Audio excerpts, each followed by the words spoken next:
Hello, everyone. Welcome to Developing Palates. I am Aaron Loomis coming to you from the Ventura Cigar Company studio, and I have the whole Developing Palates team with me. It's June Liu, Seth Geist, John McTavish. How you gentlemen doing this evening?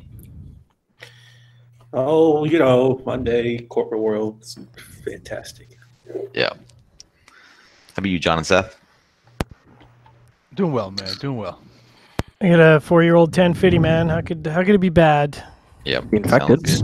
I thought that was what's that movie? For the little kids.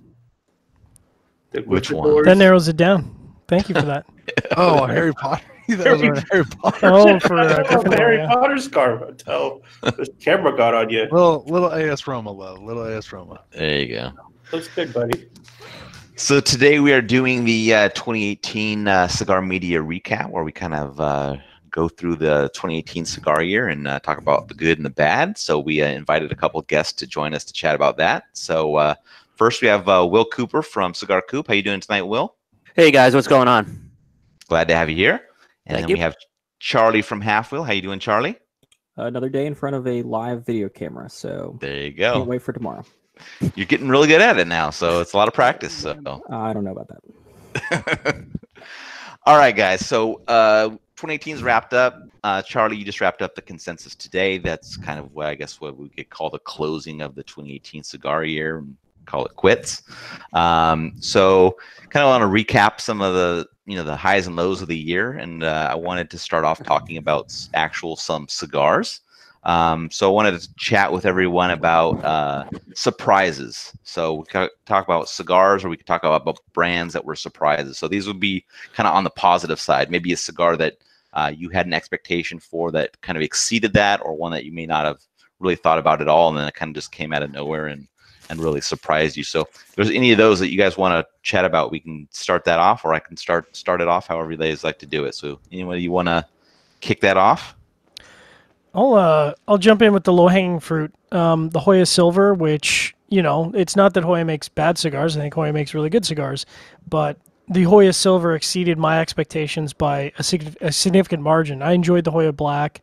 I thought it was a good offering. It was, fit a nice niche within what their market was. And when I heard they come out with the Hoya Silver, I thought, okay, yeah, it'll be, a lot less strong, probably not as complex, and it'll be all right, but it won't, be blowing my skirt up. And I was really impressed. I thought they did a really good job. Yeah, I think that's a cigar that probably did well with a lot of different media sites and things like that. So it was, I don't know if anybody really had an expectation of what that cigar was going to do, but just based on the kind of the color series or whatever it is, it was I think another good offering from that little group. And the price point aside, the price point kind of, not that Hoya cigars are expensive, but it's nice to see a vendor not bring out another $12 or $14 or $15 cigar in the market. Right. Yeah. Anyone else still wants to jump in with something? Yeah, I think that I mentioned it both in our top 25 as well as in the consensus. Apparently our humidor still needs to get refilled. The Cornelius and Anthony, the Gent, was one. When I was reviewing it, certainly had this is a different sort of type of cigar from the other 7 or 8 that the company had put out prior to it. I think the most interesting thing for me for this particular surprising designation, because it kind of implies oh, maybe we didn't think it was going to be this good, which certainly is the case with the Cornelius and Anthony the Gent. But I remember at the trade show, Patrick Legreed got back from their booth and was like, once Cornelius and Anthony, they have this new cigar called the Mistress. It's apparently strong as whatever. Right. That's all they want to talk about is how strong it is. And it was like, I don't understand why all you're going to talk about is how strong a singular cigar is. But it seemed like they certainly were trying to talk more about the Mistress than the Gent, and not just with us, but also in the consensus. It finished in the top 4, and I think the Mistress only had 1 or 2 votes across the board. So it seems like Cigar Media collectively decided the Gent was the better of the 2 cigars. Yeah, and I think at least from the Developing Palates team, June excluded, both cigars were pretty good. I think the Gent did have a bit of an edge up from some of us, but I think the Mistress was still a fairly good cigar. Definitely a stronger cigar, but I don't think it had the as good of a reception as the Gent did. Because I know, John, you had them matched up right next to each other, right? Yeah, I had them neck and neck, but I think in the end, I agree with Charlie. I think the Gent was. It was just a. It was a blend that I wasn't expecting from Espinosa, and it was because when I smoke Espinosa, there's a particular blending style that they have and a particular strength level that they had, and this was not like anything I'd ever had from them before, and it was good at the show, and obviously it was good for review because it scored really well.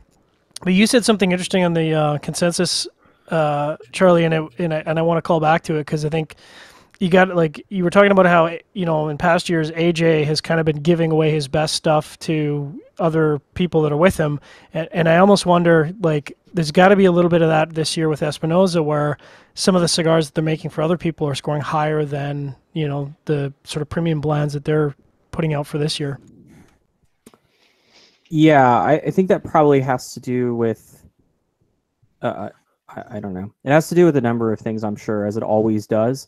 But I think the one thing that, not to say that Eric Espinosa isn't trying to give himself the best blends, because I think that's what he's trying to do.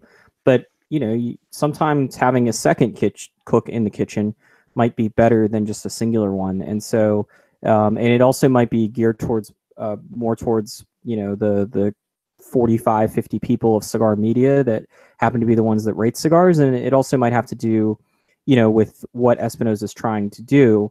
That being said, the company also put out a $16.50 cigar from sort of the second AJ Fernandez factory this year. So I'm with you that it seems kind of odd. It's sort of like VSG syndrome is probably the best way I would describe it, in terms of, for a long time I thought that Fuente's best blend was in fact Ashton VSG, and I don't know, but clients are different, and sometimes very similar to like Taiwahe, my father. I mean, I think for many years that was the knock on Pepin, was that his best blends were ones with other people's names on them, or Jaime's best blends, whoever we're calling them.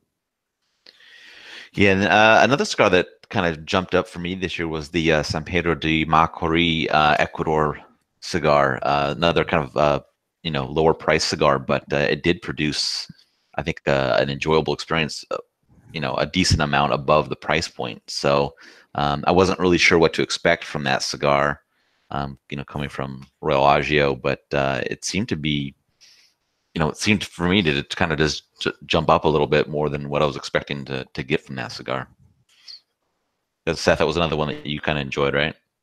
Yeah, I mean, I thought Royal Agio really came out with a lot of great new offerings. Price ranges all over the place. And to touch base, once again with John and Charlie and said is, I think Gent is superior to the Mistress, but I think Cornelius and Anthony had a year where they released two cigars which are far better than their portfolio has been in the past. I think it's the best stuff that's come out of Espinosa too. So it's just 2 good years. Well, good year for those two companies. Right. How about you, Coop? Any cigars that jumped out at you for the year? I tell you what, Alec Bradley really surprised me this year, and the releases they came out with, the Magic Toast and the Blind Face, I think reflected a change in Alec Bradley. I think the bringing in of the two sons and talking to them, it's very clear that they're playing a proactive role in the market space right now. I talk to these guys and they smoke everything, right? So I think, in particular with these two blends they came out with, I think that they're reaching out to beyond those traditional Alec Bradley boundaries right now. And, Magic Toast, I didn't expect much from that. And Blind Faith actually was a little too strong for me when I smoked it. And then once that settled down, I've been very pleased with that as well. I particularly love the packaging, as you know, what they did on that Blind Face. So I think, where Alec Bradley, it's a line that's been ignored for a while by online media. I think there's a little warming right now to them because of the people who have reviewed, particularly Magic Toast. It's gotten some good reviews. Right. How about you, June? Any surprise cigars for you this year? I thought that after looking at the consensus list from Half Wheel, I thought that Davidoff Diademas Finas was going to score a lot higher than it did. But my assumption is I assume it's because it didn't reach as many media outlets perhaps as it could have. I totally understand overrated. It was overrated. That's why. Well, It wasn't overrated. 'Cause Yeah, that's- Here we go. Exactly the It was reason, dude. overrated. I'm sorry. It was not overrated. You're crazy, man. check your palate. Coop. No, what do you think is overrated? That was Boy. overrated. That's why. All right. I thought it was fantastic. I mean, us four on our team thought it was pretty damn good. So, I think it just didn't get as much reach, and I assume that a lot of reviewers don't want to spend whatever $40 or so to get that cigar for review either. So, but it was a really good cigar. It wasn't overrated. How about you, Seth? I know you got another one up your sleeve. Now there's another brand that you really got you lit up this year. Oh man, La Barba? Yeah, I mean, Yeah. Oh, right. I'll go down. I think La Barba had a fantastic year, man. I think they had 2 great releases, both complex blends. It was a fantastic year for. I mean, I've always, respected Tony Bellotto and what La Barba's put out, but I think this year they did a phenomenal job. Mm-hmm. Any other cigars you want to chat about? We could talk about some brands that had a good year. Well, you could talk about your number one there, Aaron. I thought that was interesting to see a Vitola change make such a difference on a blend that, was good last year, but oftentimes you do a Vitola change and it's not necessarily going to do a lot. It's certainly not going to, in my mind, move a cigar up to number one, but so we're talking about the Villiger La Florida and Clan, which showed up really high on the consensus list as well. And we talked this year about the number of Lanceros that missed where they're reblended to a Lancero, and unfortunately they just weren't as good as the larger Vitolas, and this was one of those circumstances in which it was. Yeah, I mean, I wasn't super high on the Torpedo or I think Churchill's what other one that I smoked, but yeah, I definitely thought Lancero was the best Vitola from that blend, and it did well for me this year. But yeah, I agree with you. I think there were definitely some Lancero offerings this year that were stepped down from the original Vitolas from the lines that they were generated from. So it was nice to see a kind of an improvement from doing that. So all right, let's talk about some brands. We already mentioned kind of Cornelius and Anthony and La Barba as brands that kind of had some good years, maybe some a bit of a step up from what was expected of them. Are there other brands that you felt kind of came out a bit higher than what the expectations were from the year, or just when cigars were announced that they you weren't expecting maybe the following that they got or the performance of the cigars themselves? Yeah, Crown Head surprised me this year. They didn't come out with a new core line, and actually I think it was a good thing. I don't think they needed to introduce another core line, but they kind of sort of rounded out their portfolio. I thought the LEs they came out with this year were exceptional. Mm-hmm. The Bellicosos Finos I thought was really a good representation of the Le Carême brand. Certainly they went and John Huber finally puts out the 6x60, and I think he goes to the guy who knows how to make 6x60s, Ernesto Perez Carrillo Jr. and goes and has him do it, which was a really good move. I liked the Monte Cristo Ciudad, particularly in the Robusto size. The larger sizes, not so much, but the smaller sizes I thought were pretty good. So they had a nice year considering they didn't come out with a regular production line this year. Right. Who's next? Talk about Joya de Nicaragua's. I mean, I know it was an anniversary year, but I'm not sure that this is what was the expectation of what the year was going to look like for them in regards to like kudos and stuff like that. I kind of look at it as, I don't think that Joya necessarily elevated themselves to necessarily a new level. I think it's just been continued successful growth year over year, and they've managed to do it for the past few years with their new color series, and they kind of capped it off with the Cinco de Cadas, which, if you really think about it, you release an anniversary cigar, you're kind of in a place where you kind of have to hit it out of the park, because if you release an anniversary cigar and it's a dud, that's all the negative press that you really don't want showcasing the 50th anniversary of your company. And I kind of look at Saka in the same way, is that, Steve didn't necessarily have a banner year. I mean, he did if you look at his brands, but I'm talking like his brand as a whole just kind of had, continued year-over-year growth, which he's had since he came out with the Sober Mesa. And this was the first year I thought where I think Nick has done really well with Foundation, and he had, a lot of great releases last year, but he didn't really come out of anything, like nothing came out from the show that sort of put him at the same level as Steve, which, there's always the comparison between Steve and Nick every year, like it or not. And this was the first year where I thought, Steve continued to sort of build on what he's done in years past, and maybe took a little bit of the steam away from Nick. Right. Let me kind of pose a question, and this kind of goes, I think, to what Charlie wrote in the consensus, or was mentioned in the consensus many times. If that Cinco de Cadas, which is a very good cigar, so I'm not trying to knock it, if that didn't come out at IPCPR, if that didn't get put in the media's hands, if it was a March release and there was very little that cigar gotten put in people's hands, would that have won the consensus? I think it probably still wins it because it got in enough people's hands and it was well liked. I think the more interesting question is what happens if Drew Estate actually released the 2 Liga Privadas, or Yeah, absolutely.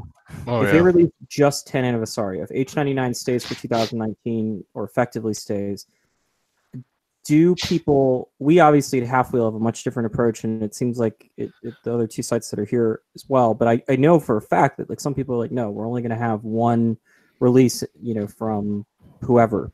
Right. And would people consider Hoya de Nicaragua and Drew Estate to be close enough to say, I'm not going to put Liga 10 Aniversario and Cinco de Cadas in the top 5, or I'm not going to put both of them in the top 10, or I'm not even going to put both of them on the list because, a lot of people that make lists on an individualized basis, they can just sit there and move things around with no recourse. And that's not like a knock on that practice. I used to do it myself, but like, it's a lot more challenging, obviously, when there's 3 or 4 other people involved in numbers. That's the interesting question to me. It didn't make it into the consensus article because I don't really know how to put it. But yeah, I think Cinco de Cadas probably wins this year regardless. I think it'd be interesting to know what would have happened had Tabernacle 142 shipped in September or October. If Sin Compromiso ships in November, there's no way, or like in late November, there's no way it makes the list. I mean, it's that simple. Yeah, the whole thing is I kind of think people put, and I kind of said this a few times, I think when that Tabernacle comes out, people went and they got the cigar and they put it into their review cycle, and they probably, I don't know how people do it, but they prioritize that to get that on the end of the year list, and I think that had a lot to do with it. So I kind of wonder if it was someone else who had come out with a fantastic cigar in December, would they have kind of done the same thing? I don't think so. Oh, I think if another company had released a, cigar in December, it still would end up there depending on the company. Yeah, but December is way too late for the record. Does a company have enough cachet that it makes a reviewer excited enough to want to do that? Or yeah. I think there's tons of companies out there that draw with the attention of if Oscar Valladares put out a cigar in December, nope, it's not going to do it. So nope. That's what I was at my point. That was my point. There's certain brands that are going to do it that others aren't going to move the needle, right? Oh yeah, absolutely. I think there may be 4 or 5 as far as we can tell historically speaking that are there. I think the one that's sort of left out of this conversation because of their batshit. Am I allowed to swear on this again? Yes. Oh, great. Batshit crazy approach to releasing the cigar is Drew Estate with Liga Privada. I think that makes no. I mean, obviously the consensus is not their number one concern, and it shouldn't be. But that release strategy is, even as a retailer, must be. And we can get to dumb things later, I suppose. But that would be the one. I don't think that Oscar. I don't even think Davidoff, for that matter. I mean, or Fuente or any of them. I mean, I think that it really is the Drew Estate folk, and we've seen this pretty much from day one, with the exception of, I believe, just Sam Lucia. Every single person that has won the consensus has either been Hoya de Nicaragua, Drew Estate, or former Drew Estate employee. Right. All right, I'll throw another brand out there, HVC, for kind of a good banner year for a brand. I mean, smaller company, has good good resource behind them. But I think just kind of below the radar. But I think they had a pretty good year with the releases that they put out this year. Oh yeah, absolutely. I mean, I think their broadleaf touches back on old school broadleaf over Nicaraguan filler and binder. That's my opinion. Yep. Any other brands you guys want to bring up? That's that we're talking positive. Yeah, about? positive. Oh, okay. Never mind. Everybody's ready to fire bullets, but Let's move on. Charlie, I was surprised that the Dapper, the packaging, the porcelain box didn't make it into the cool packaging for you guys. It basically never made it out, though. Oh yeah, Quite well there you go. sad. Yeah. There you go. Answer that question. We also have a rule, and it's getting changed because exclusively because the Dapper. When we started the packaging awards, created this rule that basically said if it's going to be in a humidor, it needs to only be in a humidor to be considered, because otherwise, where do you sort of draw the line with some of these Prometheus releases where, and so this long-standing humidor rule meant that something like the Gurkha 10th anniversary Cellar Reserve 15, 26,000 numbers in it, that only came in a humidor last year, and then this year they decided to sell it in actual boxes. That was considered, even though it was in a humidor, because the only way to buy it was with the humidor. But something like the Dapper wasn't. The problem is the Espinosa is the same story, and we included the Espinosa. But I'm glad to hear that Coop say that the Dapper didn't come out, so we can consider it again for next year. Yeah, they kind of had issues with it, is what it sounded like. Aaron, he said it last week. That sounded like it didn't make it out. Yeah, it was a very limited number. So I think he said there was like 19 or 20 that actually are produced. Yeah, that's a lot. That's a lot less than it's a really small production. Yeah, it was a flawed design. Yeah. Oh, did we talk about HVC yet? I just brought it up. We just talked about it. Up. Pay attention. My bad. What do you want to add about HVC? No, I like their broadleaf and their that Corona we smoke for review. I like both of them. I mean, in general, I like what Rainier does with this stuff. So yeah. So I know it's an easy question for June because of how he ranked the cigars, but I'll just ask a kind of a broad question. Best company attached to TABSA. Who was that this year? June, you have to go last because we already know the answer. So that's a good question. I think it's still. I mean, if we're just talking about new cigars, I think it's closer, but I think it's still Louisiana as far as I'm concerned. That's what June would say. Any other guys want to? You have a different choice, or would that be the choice? That would be my choice. It's not reflective on my list, but it's still the choice. And we're including Aganorsa Leaf as one of those companies, right? Yeah, correct. Oh, yeah. Yeah, I agree. Illusione. Although that new line, I was disappointed by. Yeah, so you're basing it off of Singulare and Hout 10, right? Those are the big drivers in regards to your decision. Yeah, one off is kind of a secondary thought. One off. All right. Any other positives, or you guys want to start getting into the negative? Let's go dark. I'll take it in the negative. All right.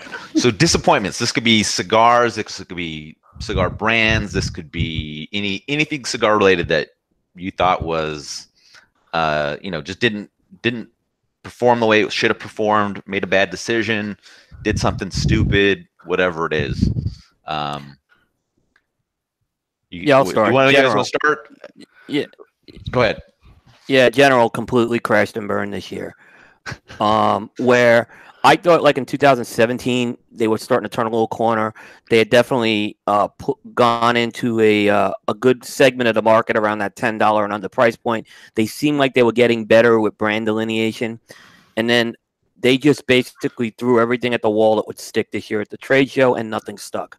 There was nothing that excited me, and it was. I think they really missed them, and I think obviously people paid the price at the end of the year. Yeah, definitely lots of cuts in the marketing team, things like that. So, but I just think the innovation wasn't there. There was no product innovation this year. Yeah.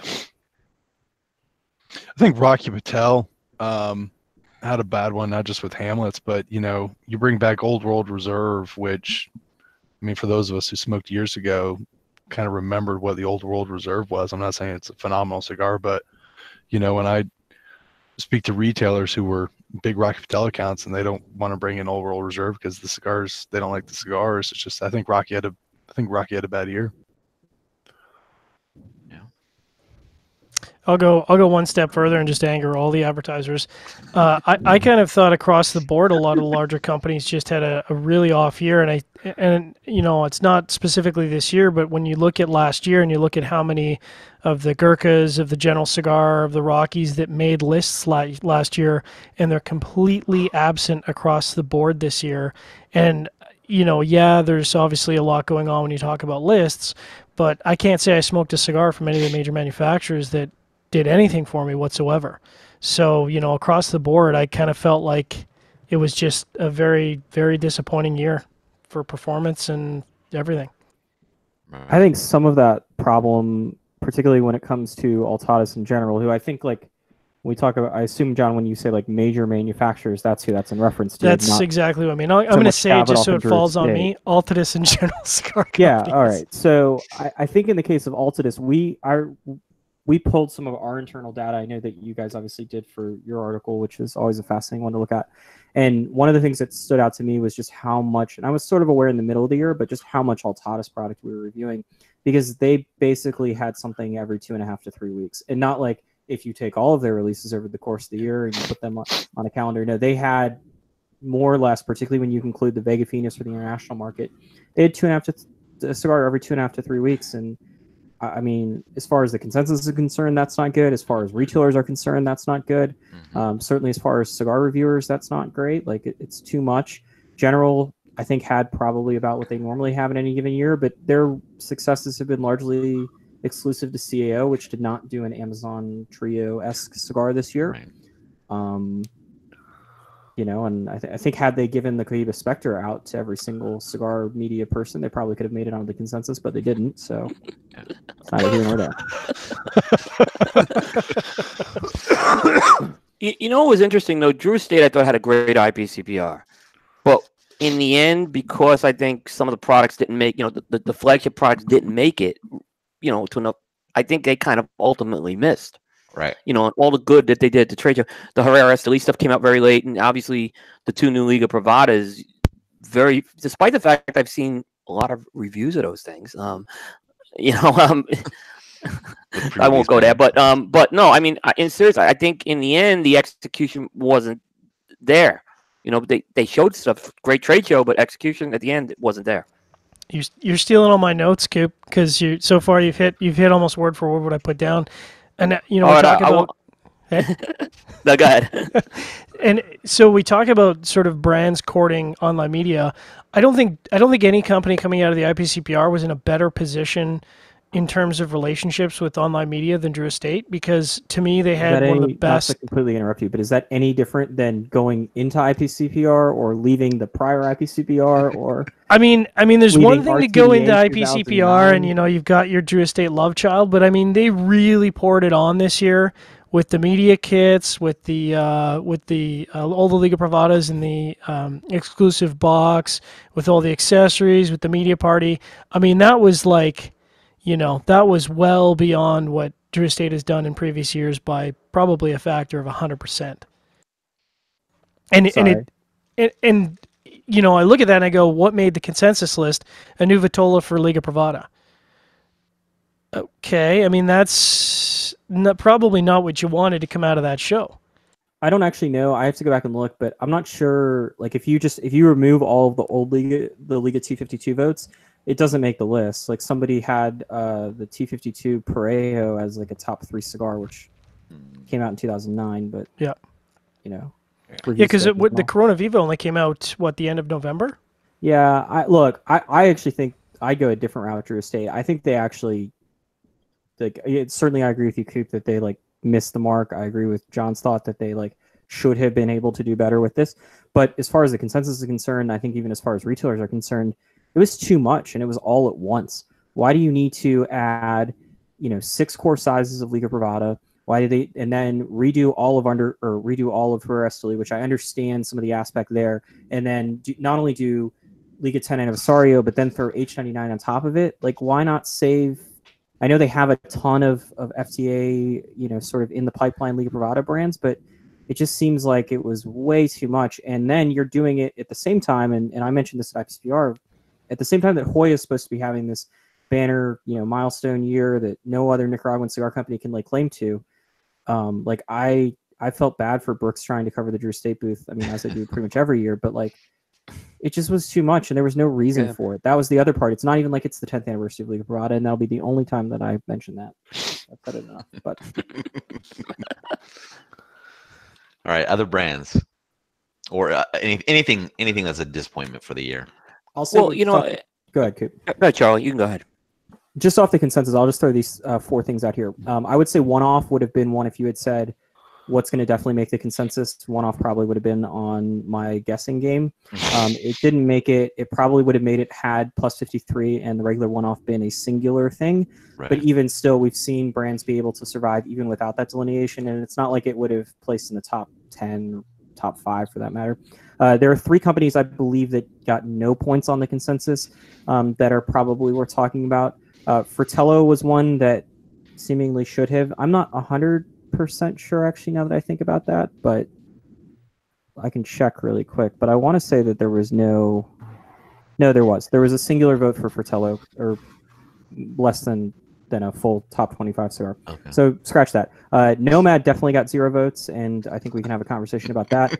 And Nat Sherman also didn't receive votes, which historically has been a struggle for them, but they obviously had, the most notable thing that happened to Nat Sherman this year was not one of the better things. They obviously haven't put out new cigars in a very long time, so that certainly doesn't help. But those are my notes from the consensus for this purpose. So let's talk about one-off. I mean, a highly elevated price point on the cigar.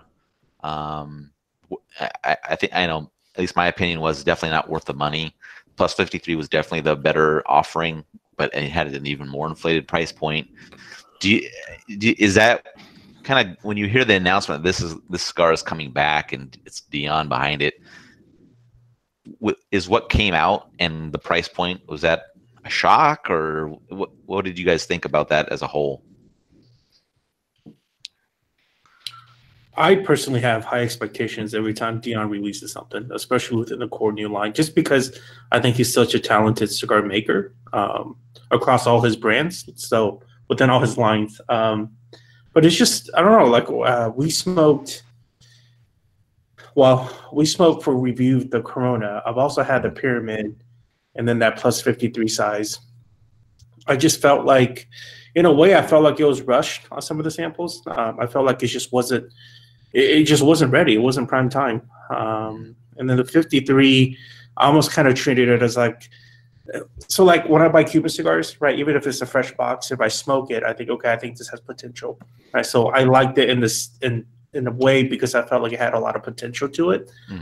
Not to say that it was bad at this point, but I just expected more for the price point and this bringing back this old school brand. It just didn't hit those marks. Yeah, the thoughts on that? Well, Dion's releasing there's another line that he bought with that. What is the Allegro? It's drawing blank, but it's going to be a more affordable offering. And he bought it from comes from that guy Molinari. It's the same thing. And I think that's scheduled to be released either next year or the year after. Knowing Dion, he'll probably wait till 2020 because he doesn't like coming out back to back. But that'll be interesting because that's going to be a lower price point from what I understand. Right. Yeah, that'd be interesting to see. I'll throw another brand out there, and this is one that maybe people could go either way on, and that would be Southern Draw. I know that there's some high expectations by Robert on a lot of his blends, and some people liked certain ones, some people didn't like certain ones. But how would you kind of classify the year for the brand? I'll jump on that one. Too much stuff. Sorry. I thought he had a lot of success last year, and I think, if the goal every year is to exceed the previous year, well, you're going to come to a year that you're disappointed because you can't continue. It's not corporate America. You can't have 100% growth year over year. You can't be on every list every year. It's just not possible. And I think he did really, really well last year, and I think maybe the expectation was set up that he would be top of everyone's list this year. And I think he had some really high performing cigars.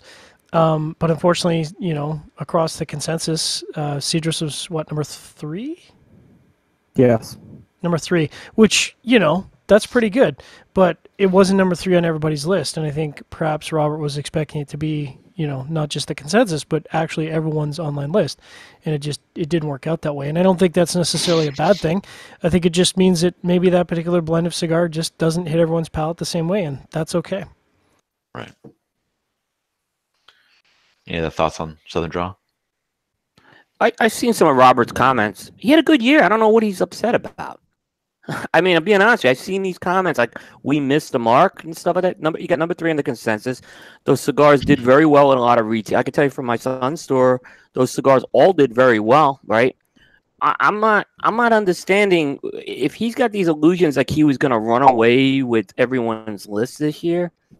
I think he said. I really always want to set the bar high, but that's any manufacturer would kill to have a year like he had this year. But he was mainly disappointed within what media samples that went out for that for the Cedrus, right? He wasn't talking about all of his core. He gave this lame excuse. I'll be honest with you, right? Because here's the thing: I rebought those cigars, okay, for the review, okay. So he's assuming, that's making an assumption, and I didn't think there was much of a difference between what I bought versus what he sent. Mm-hmm. So that argument didn't hold any water in my book. As far as I was concerned, they were show samples, whatever. It just didn't. It smoked exactly the same, and it was good. I got a good rating. It's just like I said, it wasn't a top 25 cigar. When you produce a cigar in honor of someone, family member, friends, whatever, you have to go in with the understanding. Well, you don't have to. You should go in with the understanding that not everyone's going to like it, and you can't take it personal. I mean, you're the one who wanted to go down that road, so you're the one going down the road, and then when you get criticism, live with it. That's the truth about it. Yeah, good point, Seth. 1 point for Gryffindors. That's 5 points. It's 5 points for my Gryffindor. bad. 5 points. So, Charlie, what was the first brand that you had on that? It was the second bullet point you had, but it was the first brand I think you mentioned. It was either Fratello with 14.5 or Nomad with 0. So Fratello, I don't know if it's worthwhile. Like, I don't know if it's fair to Omar to necessarily rag. I mean, it's fair. He got 14.5 points, but I'm sure there are some other brands that are of that caliber that also probably in that same boat. I'm just checking right now, but maybe. Omar just came out with the Inverso, right? Last year, that was the new release. Yeah, and it, and then he's got the DMV stuff that shipped pretty late in the year, and also only to a specific region. You should make a Space Force cigar. That would be cool. No, it looked like I would say it's fair to throw Fratello. I mean, they're certainly at the bottom of the list. There's not a ton of brands. They're probably the largest brand outside of the Nat Sherman with less than 20 points. So he had a very late year release, though. I mean, Inverso came out like late November, I think. So maybe a little bit of that's the case with it. I don't know how many lists it would have made, but it was a late year release. I mean, if it was going to make some lists, that's a lot of Hoya de Nicaragua on a singular prototypical list. Yep. And I've only smoked one Inverso, so I'm not sure that I would have necessarily thought. I certainly don't think it's as good as Sin Compromiso or Cinco de Cadas, but I'm not sure that it would have been in the same enough ballpark to suggest that it would have shown up ahead of those things on a lot of other people's lists. Right. And did Nomad come out with anything new? No, right? So they came out with a lot of new stuff this year. No. Oh, okay. Remember, I smoked an inch and I just threw it away. S'mores. Mundos. That's right. Before the show. Yeah. Oh man, what a fitting release. Yeah. Irony. Done. So, Nomad gets sold during the year to Ezra Zion, and I think most people saw the writing on the wall that these guys taking this brand over was going to produce what it produced. So, anybody in this group surprised by what happened to Nomad Cigars? In terms of the list, or in terms of not the list. In terms of how the brand sits as it is now. Yeah, I'm fascinated. If you're Ezra Zion, how much money did you pay to buy a brand if all you're going to do is release Fighting Cock Barber Pole or whatever they're going to do? Right. Yeah, it's just another name to put in front of whatever silly name you come up with. Yeah, but it's not like they're using Ezra Zion for that purposes either. Right. Yeah. What difference does it make if it's, Fighting Butthole? Like, it could be Ezra Zion Fighting Butthole. It could be Cigar Federation Fighting Butthole. It could be Nomad Fighting. Like, why spend the money? Like, why take on the liability if all you're going to do is do what you've been doing with 2 other brands that are completely irrelevant? And for the record, Nomad got, or Ezra Zion got 0 points. Cigar Federation did end up on somebody's list for one of their releases. So Interesting. there's that. And Bingo. if you heard, It was. I'm pretty sure it was not the Mike Hunt, right? Oh my Was it the God. Mike Hunt? It was not. It was not. That's I would right. just like to say for the record that the name of that cigar was vetoed by 3 different people for the name council. I just want to throw that out there. There was an actual name council. Yes, there was a name council. It was in Esteli. It involved a lot of rum, but that name above all names was like no. That was a hard veto. That was over the line. Mike Hunt was over the line. Yeah, there's clever, and then there's no, and that was no. I think they just needed another brand to be able to put a skull on it or something, right?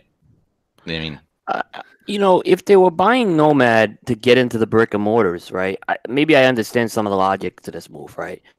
But they didn't. It's now all available for direct-to-consumer sale on their website. And then if you heard James Brown, the stuff out of Alvea Negra is going to be discontinued.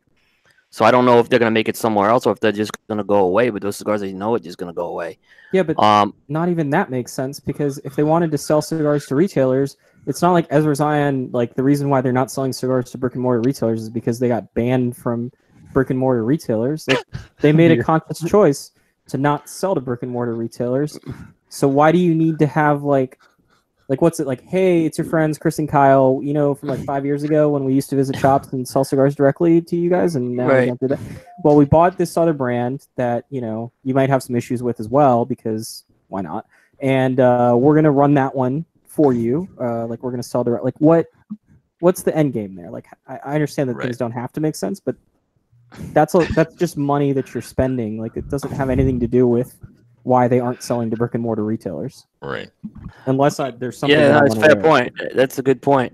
And then I look at Fred, and I love Fred, right? He's a great guy, right? But he had to know when he sold that brand. We all knew the day that it was announced, right? What was going to happen. Yep. He had to know what was going to happen too. He didn't care. It's not his brand anymore. Yeah. No, I know, but he made money. Check cleared. He made money off of it. I mean, Chris and Kyle just did what a lot of other American business people do and made a stupid business decision.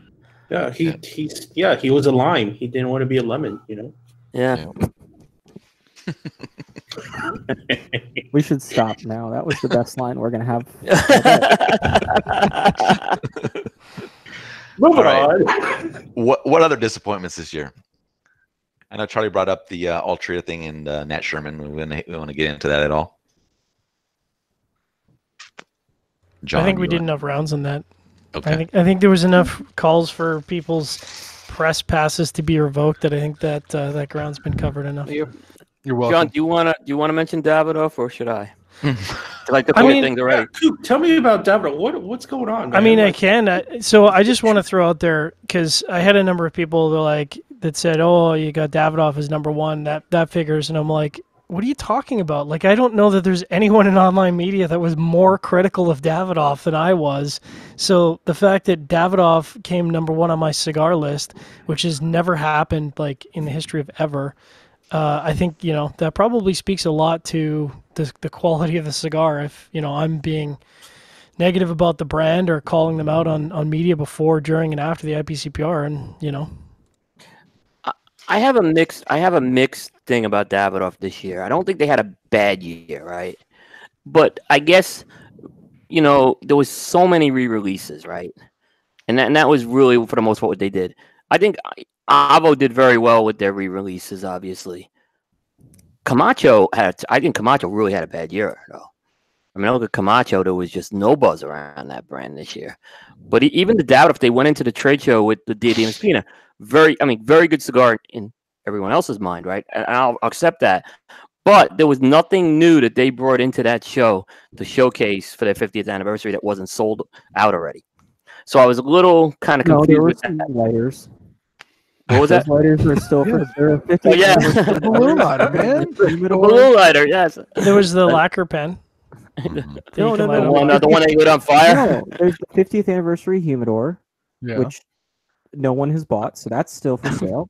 And then there's the 50th anniversary lighters, which I'm sure they still have some of, probably not the Asian and Middle East ones. Go ahead, Coop.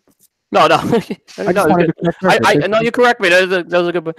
But would it have? I mean, I guess I kind of like. Wouldn't it have behooved them to maybe wait a month to release that Diademus Finis, unveil it at the trade show, get a little more buzz, and instead of and then have people. I don't know. It just seemed like they missed an opportunity to take that 50th anniversary to a higher level this year. It just seemed like something was completely missing from that this year.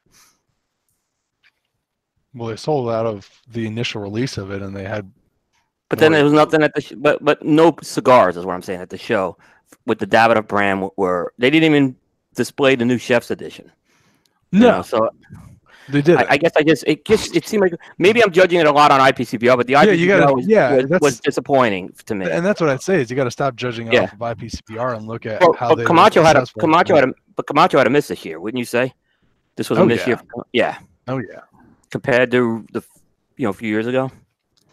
Yeah, but I think that might also be the issue. I mean, that was an unsustainable, at times not profitable path that they were on.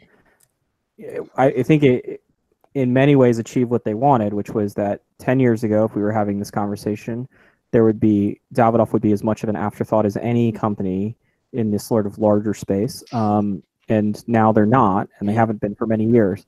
But by the same token, you can't, there's only so many power bands that you can do where you pour that much marketing money and that much in-store marketing money into a release and it just completely flops.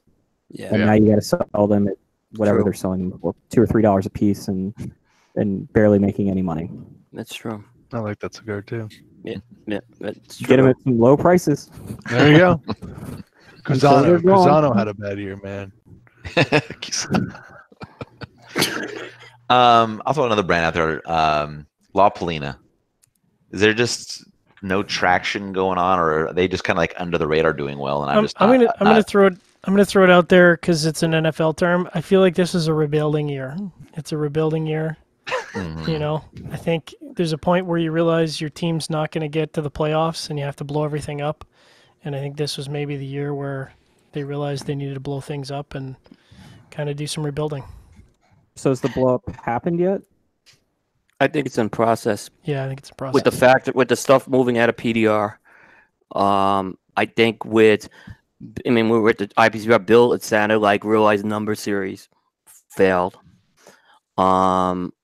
So I think moving the stuff over to Plasencia, but they haven't really done a good job at marketing some of that stuff right now. They had the new El Año 1896. Now it's out of Plasencia. I would have kind of promoted the fact, hey, new better blend, because it is a much better blend right now that they have. So I think they missed a little bit of the opportunity they've had to show that they're rebuilding. And I don't know. I don't think that's helping them. I thought about La Polina for the consensus as a potential editorial point because it obviously didn't score very many points. It seems like they are either operating at 110% or operating at less than 10%. Mm-hmm. At the trade show, and every year at the trade show, it seems like they have a million things going on. And then it sort of goes quiet for the rest of the year until May or June rolls around. And I think that's tough for everyone involved, probably more so media than anyone else, but certainly for retailers as well. Like it can't be helpful. Like I'm sure their reps are out doing their job, but it's like, okay, you have a ton of new product now, and now we don't have anything. And now you're like discontinuing stuff, and now you're trying to do things with new lines and whatever.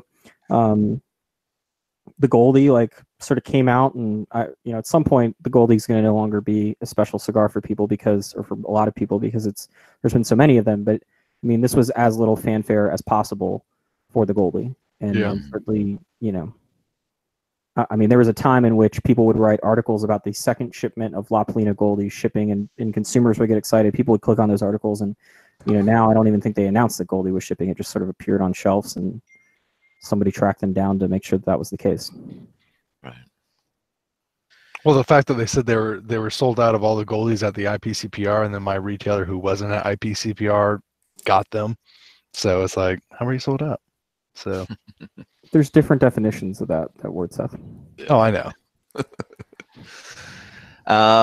AJ Fernandez, do you think he got the buzz this year that he got in the previous years, or was the blends Man. just not there? Or... AJ was on fire at the IPSPR. Yes, we get that joke. But I felt like it just wasn't, the buzz wasn't there, or at least maybe the products that were produced by AJ for other brands and for himself. I know that the Bellas Artes and the Ramon Ionas got a good showing on the consensus list, but just from my personal experience, I felt like it was business as usual and production as usual. But did anybody feel it was down or up, or where was that at? What, for AJ? Mm-hmm. He's all over the place, man. Everything I was smoking was like an AJ Fernandez thing. Yeah, but was it anything? Was it just what you already expect from him, or was there anything that was special or good? I actually thought his 2 releases at the show this year was the best 1-2 punch he's had in a while. Bellas Artes and Maduro and Ramon Ionas, which Ramon Ionas was a little before the show, but I think that's what he brought in. I thought as far as a 1-2 punch goes, that was very good, and I think he had a really good year. You could certainly make the argument. I think AJ Fernandez needs to connect a little better with the online media. I think that's a fair argument to make. And so I think that hurts some of the buzz, but I thought the quality was there with the product. I'll agree with the quality standpoint from Coop. I can only speak to our relationship with companies, which is probably a lot different and oftentimes worse than other people, not necessarily with AJ though. But actually, I have a good one with them, but I just think a lot of other media outlets weren't connecting with them. I didn't see a lot of booth reports even from them at the show this year from other media outlets. So well, I didn't see it. As was mentioned, their booth was on fire, so it's tough it's hard to know who's still working there and who's not still working there. No, right? I mean that's the problem, and I think the bigger problem with Abdel and particularly with the AJ side of the operations, not necessarily the contract brands, is it's kind of all not. I think it's somewhere between a mess and all over the place, and it depends on what day of the week it is. I think the quality of the cigars that he put out for himself were a lot better. I think that the contract work maybe didn't get as much attention this year, but that also may just be a matter of a couple of cigars, making the consensus versus not, and as such making people's lists and not.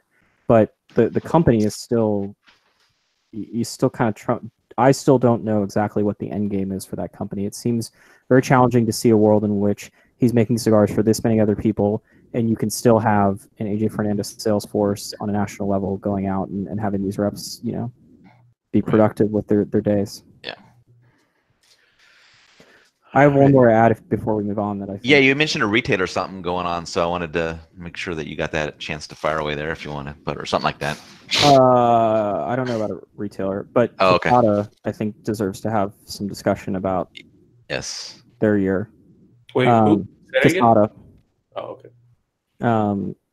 Here's another company that I think had a very strong relationship with cigar media, thanks to Terrence and to some degree with Hostos. And not just online cigar media, but also with like retailers. And I know for the last 18 months, it's been a challenge for retailers. Obviously, their distribution deals are largely no longer there with a variety of people. And Vega Magna was the only new thing they really had this year. I guess they relaunched Fonseca, but neither one of those things came out early enough to really say whether or not it would be, whether or not it was a complete miss. Vega Magna ended up on 2 lists, but I think in many ways the year was not great for Casada. I would agree with that. So on the flip side, talking about, you got something to add in there, Seth? No, man. Okay, I'm good. All right. So Terrence moves over to Aganorsa Leaf. He definitely provides a boost in regards to visibility and things like that. There's the death of the blender. But overall performance of the cigars for the year, I felt like that they underperformed what the expectation was. Did anybody else have that same feeling for those cigars? Like the Aniversario, Perfecto, and the Signature Series? I don't think I've smoked enough to really comment on it. Samesies. Certainly, Aganorsa Leaf Casa Fernandez has had stronger years. Mm. I don't think it was necessarily an underperformance as much as they've had stronger years. But you look at the job that Terrence has done in there, and what I see has happened in the Southeast, and I know from talking to people in the Northeast how Aganor's Leaf brands are now taking up humidor space. You can't argue the job that Terrence has done, and maybe this was a year they didn't have their best blends per se, but again, still really good year, because Terrence obviously. There's a bigger picture than just the what's new came out this year. Right. It was really about getting shelf presence for the brand. Mm-hmm. Okay. Any other disappointment items, or we can move on to the next topic? I don't want to cut anybody off if they got other things to bitch about. All right. So let's talk a little bit about trends, and this may not be a very long topic because I only had one bullet point that really was hitting me. I know this is pretty common in the cigar industry, but it just seemed like this year it seemed a little bit more frequent was the need to rebrand because you picked a name that already existed and you went in full production with everything, and you had to pull stuff off the shelf to get going. So thoughts on this process in the cigar industry? Like, is anybody starting a consulting business to like find namings so make cut these off? How about a very simple thing? Google. Yeah. If you're a cigar brand you're owner, taking it right out of my mouth tonight, brother. Hey, you're taking business opportunities away from people, Coop. Yeah, it's a great business tool. All you got to do is Google.com. There are some that are tougher. I'll grant you that, but I can tell you there's at least 10 of them this year that Google would have saved them a lot of money. Mm-hmm. I mean, do the bare minimum of searching, man. I mean, come on, like you're gonna spend that kind of money on establishing this new line and then just throw it all away because you couldn't take half of a day to double check. Like, come on. I mean, there was one brand. It was like blatantly. I mean, every time they came out with something, I'm like, and I was talking to one manufacturer who like also was right on top of this, and it was comical. Providencia, is that the one? That was the one. Yeah. Well, they went 3 for 3, I think, with 3 consecutive trademark violations. Right. Yeah. Gotta be a first. They have great ideas. They have great ideas. I mean, including 2 that I think were both Taiwahe trademarks, if I'm not mistaken. Definitely the La Mission one. Heritage was Rocky. Heritage, yeah. Well, no, Meritage was Tommy Sullivan, but for okay, Rocky, but yeah, it was for the Rocky cigar. You're right. Yeah. No, they were a special one. Any other trends that you guys saw through 2018, or was it a pretty even keeled year? I think right now that the cigar industry's figured it out in terms of releasing new product. I don't think there's this doom. There's a few companies you'll say they're worried about FDA, but there's a bunch of companies they've either just figured it out, they've gotten a bunch of predicate blends, or they just don't care. But you don't see anymore this fear of we can't come out with anything anymore, like the doom and gloom from late 2016. Right. I have a whole lot to say on that when we get to the FDA section. Okay. All right. I think one trend that we're starting to see maybe reemerge, maybe it's been a few prominent times, is this approach of shipping a very small quantity of cigars and then having 2 or 3 months later, and it being sort of a more formalized approach, which I appreciate in one sense, because at least you're being upfront and honest. And even as a consumer, like, I'm not going to try to go buy Casa Philly. I know it's coming out in much grander terms shortly, but certainly a few releases, even earlier on in the year with like some of the Room 101 stuff, where it was like, all right, we've got 2,000 cigars, here we go. It's going to be another month and a half before the rest of packaging or whatever is holding it up. And then, we'll raffle it off on Facebook Live and whatever the fuck else. Yeah. Any other trending items that you guys have noticed? There wasn't a wrapper of the year or anything like that, or a Vitola of the year that people caught on to or anything like that? I was kind of expecting there to be some wrapper trends. Like Connecticut seemed like it was, going to be a trend, and then it wasn't. And, there was Diademas was kind of a trend, but not really. I mean, there's only really 3 companies that came out with prominently that. So it's, there wasn't really any Vitolas. I'd say the one thing that maybe stood out to me is I saw more companies this year focusing on extending what they had in their existing line with Vitola add-ons rather than a new line extension. And I'm not sure if that was just, because I haven't really paid attention to that in past years because I've been so focused on new product. But this is the first year where, you know, the number of booths we went into, and they said, no, we don't have a new brand. We just decided to add these 3 or 2 new sizes, which is smart. If you've already got an established brand, coming out with a new, completely different product isn't necessarily the way to go. Mm-hmm. I would say 2 last things. The lowest hanging fruit is the what's old is new again. You know, I suspect 2019 is going to be a lot more of that, but you know, we're seeing stuff. You know, we're not seeing reaching as deep into the catalog as Old Reserve or some of these other brands. I mean, we're seeing, you know, Crown Heads do re-releases of stuff from only a couple of years ago. One trend, it's not so much something that I think gets written about much amongst our 3 sites, but certainly is something we noticed at the trade show, is that the amount of companies going after Java has really risen.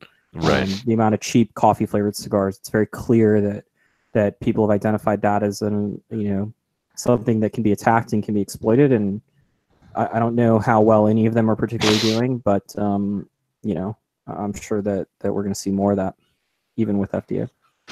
Yeah, and it's a bit surprising because of, you know, the kind of the crackdown on flavored things. Do it while you can. Yeah, I mean, you got to do it. You know, make some money quick and then wrap it Not up. illegal now. Exactly.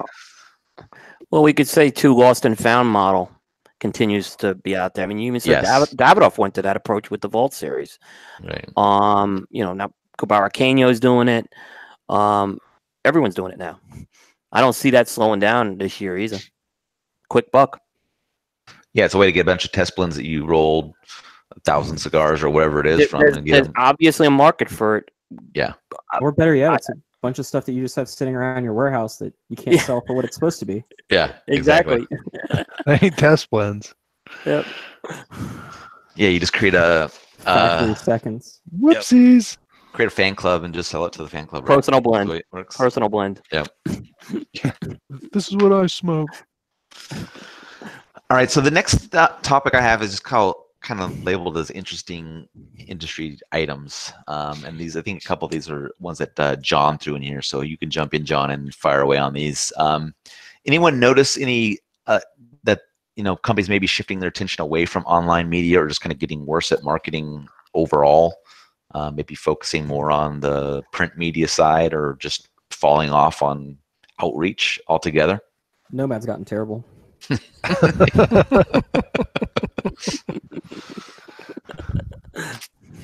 It just seems like we go through this cycle where, you know, it's odd that an industry that spans hundreds of years, which should have stability and should have consistency, is anything but, especially when you talk about marketing strategy.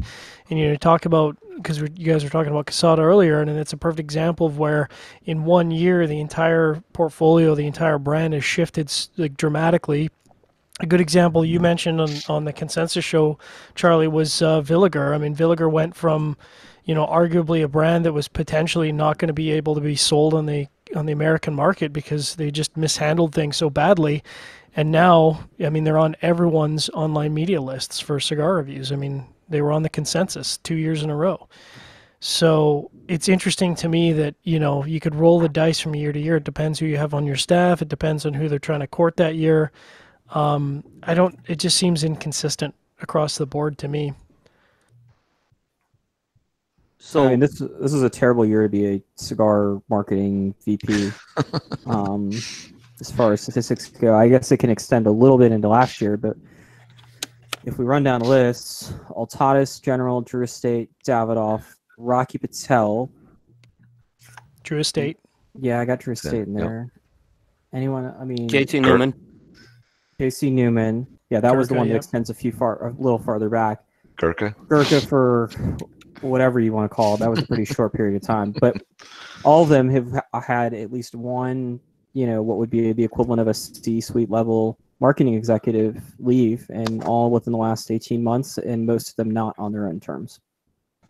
And how are those brands doing?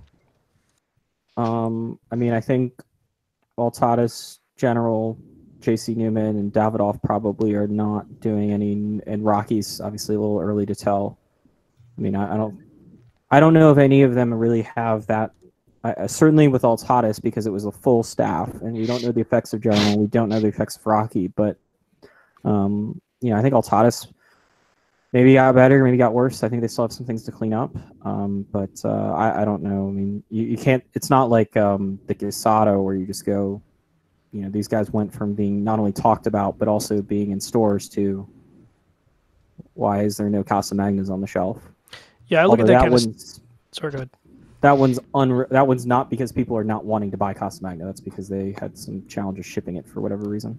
Yeah, I look at those kind of major corporate moves from my years in being in corporate to being a trailing or a leading indicator to something that's going to be you won't be able to really measure for probably 2 or 3 years. And 2 or 3 years from now, you might say, boy, Rocky really doesn't seem to have a lot of market. I mean, I don't think that's going to happen because Rocky's going to keep selling cigars no matter what. But, you're just going to see less facings of General in the average humidor. And, 2 years down the road, you might go, where's all your CAO stuff? It's like, yeah, it's not selling. When you look at the smaller companies, right, and the two that are coming to mind are Warped and Mombacho, where I think maybe Warped started this a little more than a year ago, but definitely Mombacho this year. They rolled the dice and they said, okay, we're going to just start talking to aficionado. So, for years they were talking to online media. Warped was for a long time talking to online media. And Mombacho. Now all of a sudden everything, I mean, we all know Rob, everything went to aficionado this year. They rolled the dice thinking they were going to get that rating. They didn't get the rating, but look what happened on the consensus. In the end, if the move, probably they do it again because they're still getting, and good for online media. If they think the cigars are good, then that's what they should be rating. It shouldn't be about the relationship there. But it's very clear that those two companies were trying to get a rating, and they did everything possible, and were disappointed in the end. Or maybe just trying to get coverage. That's true. I mean, you get coverage from them. It's a large amount of coverage. But I think ultimately both companies had expectations of getting a top 25 this year based on what they had. I mean, there's no telling if, Coop, you and I will write a story if it's a newsworthy story and somebody tells us about it. That's right. There's no process. CA operates on a different model, and Mombacho and Warped are not, they're not General Altadas or Fuente or whoever. I mean, there's no guarantee. And so if I was in Rob's shoes and I knew that I could still get coverage in online media, why would you not 100% guarantee? If the only risk is with CA, why would you not mitigate the risk? Yeah. I mean, it was kind of like I had to start chasing him. Where in past, like, all right, maybe they give it to CA and I don't have to chase him. Now all of a sudden it's a little different, or it's a couple of days before he's getting back to me. Kyle's been on a completely different level. It's just the communication is non-existent now with a lot of us. So yeah, there's no excuse for shitty communication, but like, I mean, the two of us and Patrick are the three people that I imagine are most affected by, the CA politics of how news is reported. But true, that's true. I don't think I would do anything differently. But I think ultimately they were still disappointed because I think with the ratings they got mid-year, I think they had expectations that they were going to be on that list in December. Yeah, but if their product, if going through them still gets their product out there, and whether they get the ratings or not, right? Then they still, I guess, the consumers at the end of the day. Then are they worried about? Is Kyle more worried about you or Cigar Aficionado giving him number one, or just getting this stuff out there and having consumers buy this stuff? Mm-hmm. True. That's true. That's a fair point.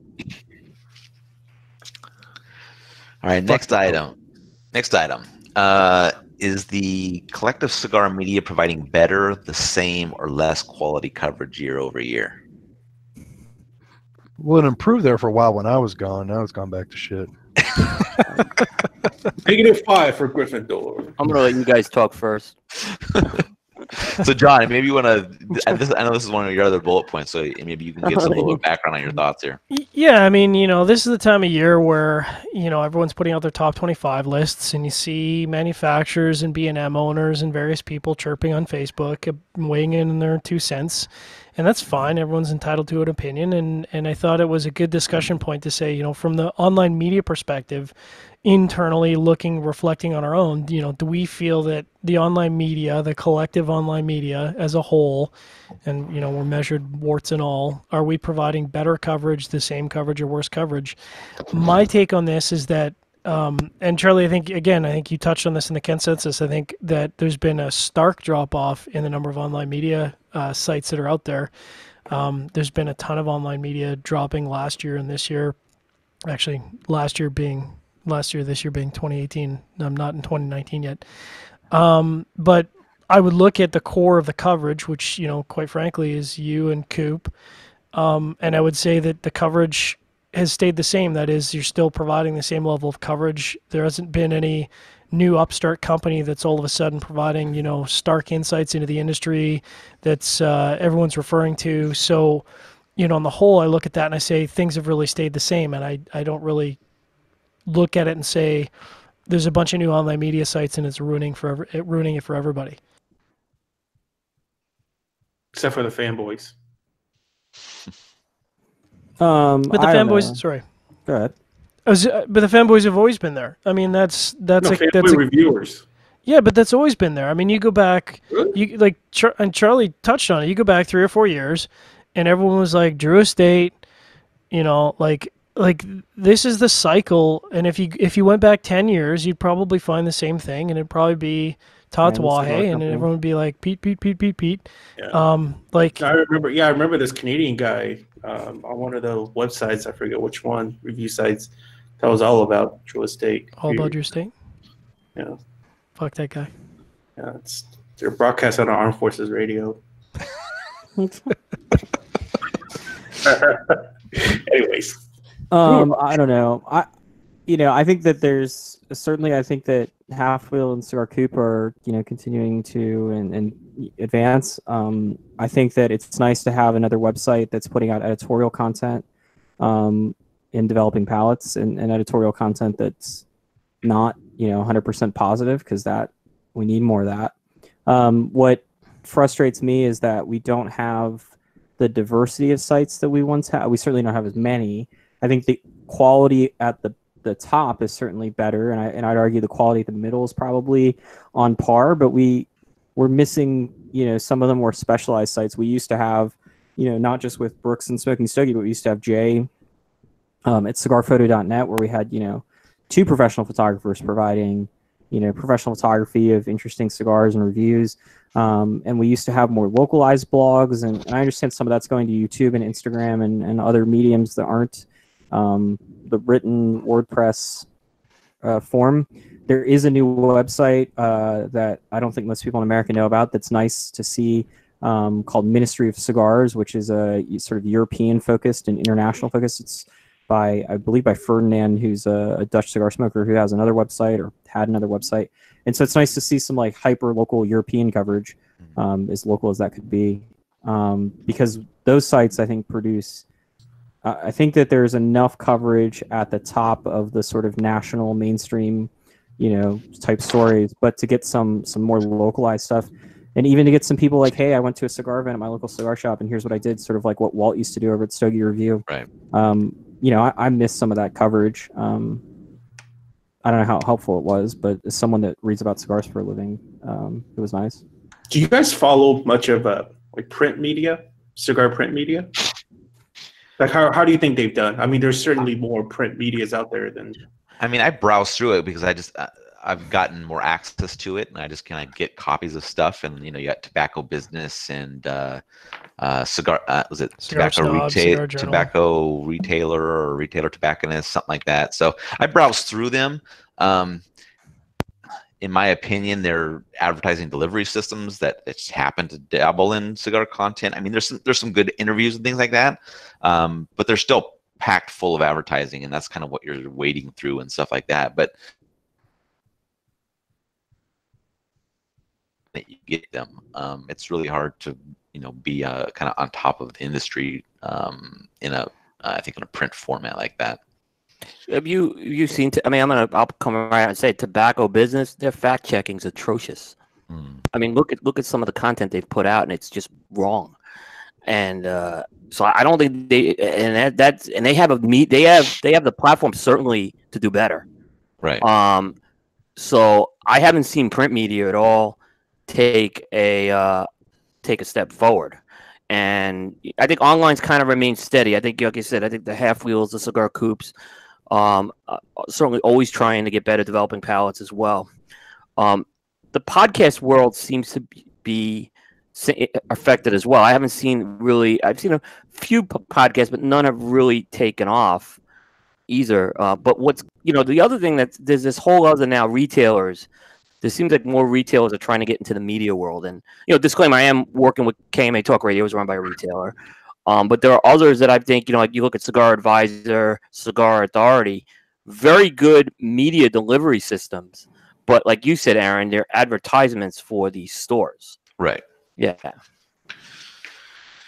Yeah. So in regards to coverage, of news and stories and in-depth articles and things like that, I mean, I think it's still in a pretty good state. But if we're going to talk about, and this is something that riles me up, as you all know, but the scoring is atrocious. I mean, I don't know if this is any worse than it was before, because I didn't track it, years ago, but with scoring. So I can't say if it's always been like this or if it's just been getting worse over time as new entities have popped up. But it's fucking trash, man. I mean, this is you're getting I don't think you really feel, Aaron. And this is this.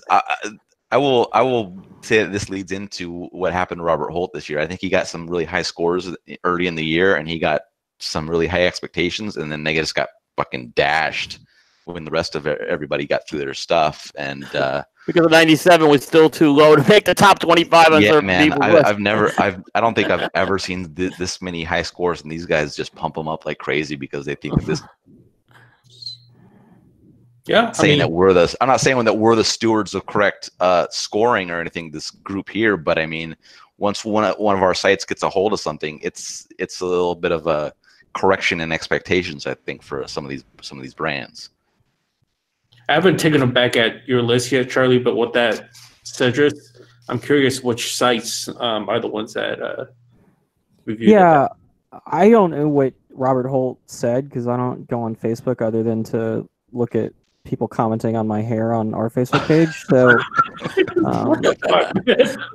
yeah, I don't know. I went back and looked, and yeah, there's some. I would say there's some noticeable gaps when it comes to sort of the more name brand publications with all of the Southern Draws scoring. I think that you could say that Developing Palates, there are not many sites that I would put on the same caliber, both online and offline, as Developing Palates. When you look at the scores, there's some, when you look at the people that gave any points to Southern Draw this year, and then you look at the people who didn't give points to Southern Draw,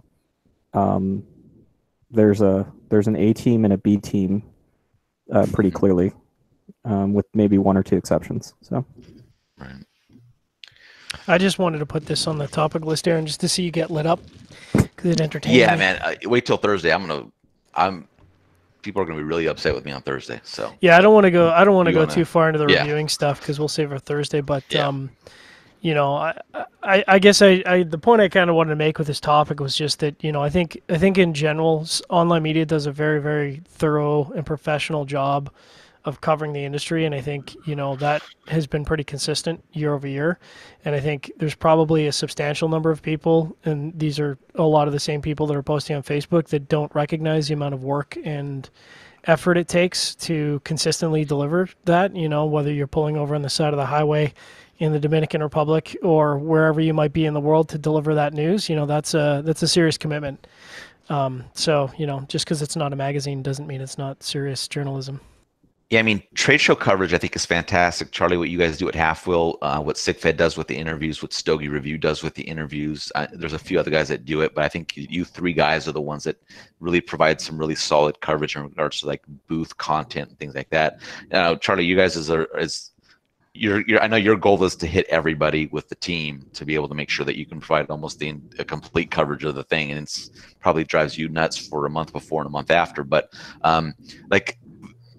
for as large as the trade show is, and the number of people that are there, for what comes out of it, I mean, between those three sites, I think people would probably have a really good gauge on what's happening with every company that was at the trade show.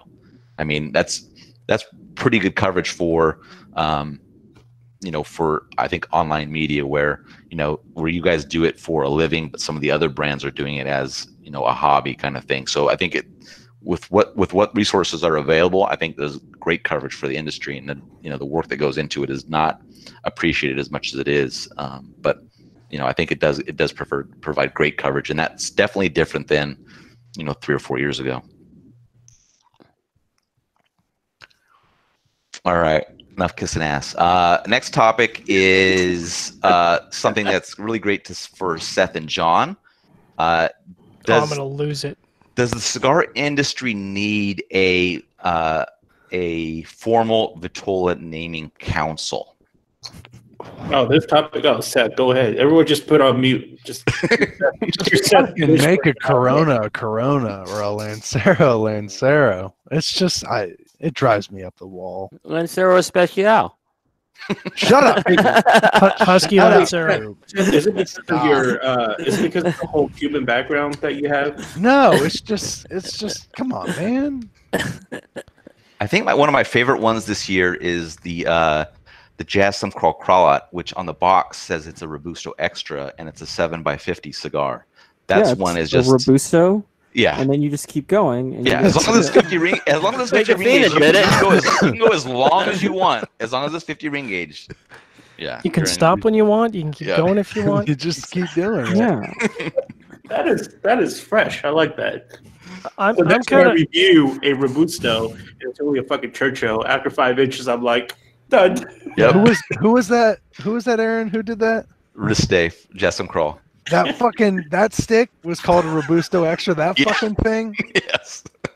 What a fucking Georgian. Jesus Christ. It's one of the things that actually works me up a lot, like Seth, and it's not because I'm a traditionalist. It's just that these things are established, and I get that everyone's trying to be a special, unique flower in the industry, and carve their own path, and make up their own brand and whatever else. But it's like, look, a Churchill is a specified size. It's been established. I'm sorry, it's just the way it is. And I don't even really get that worked up about your Churchill being a 7x50 instead of a 7x48. But it really 47. starts to get. It's 47. 7x47. 7x47. Yeah. Well, technically 7.25 by 47. But that really doesn't get on my nerves. What gets on my nerves is when you have a Lancero that's 6.75 by 42, and it's like, what the fuck are you talking about? That's not even like, you're so far out of what a Lancero is now.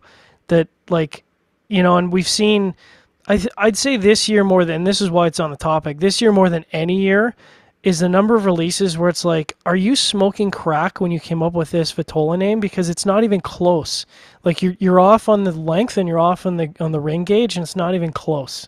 A lot of them are Lonsdales. That's the thing. You have to think Yes. of it. Like, you have to think that they're in like a fucking factory down in Central America or in the Dominican Republic, and like they make the rollers have, they're like, hey, I made you Lonsdale. No, we're gonna call it Lancero. I mean, you would hope the roller would be like, no, it's fucking Lonsdale. You would like, hope. no, we'll call it Lancero. I think that's putting a lot of faith in what happens. I think they just get told, like, you need to make it in this mold. Like, Yeah. They're not.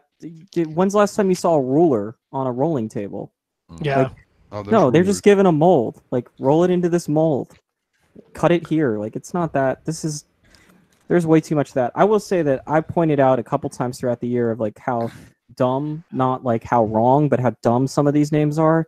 And I just don't understand what the point is, because like, which consumer is going to be like, oh no, I wanted the Little Pony extra size. What you've given me is the dog's ass. Like, no, they're going to call it a Torpedo or Bellicoso or whatever. They're not going to call it whatever weird ass Spanish name that no one can pronounce that you put on the box. Like, what's the point? Why do it? Why not just call it like what the hell is an Elegante? Like, just call it whatever it is.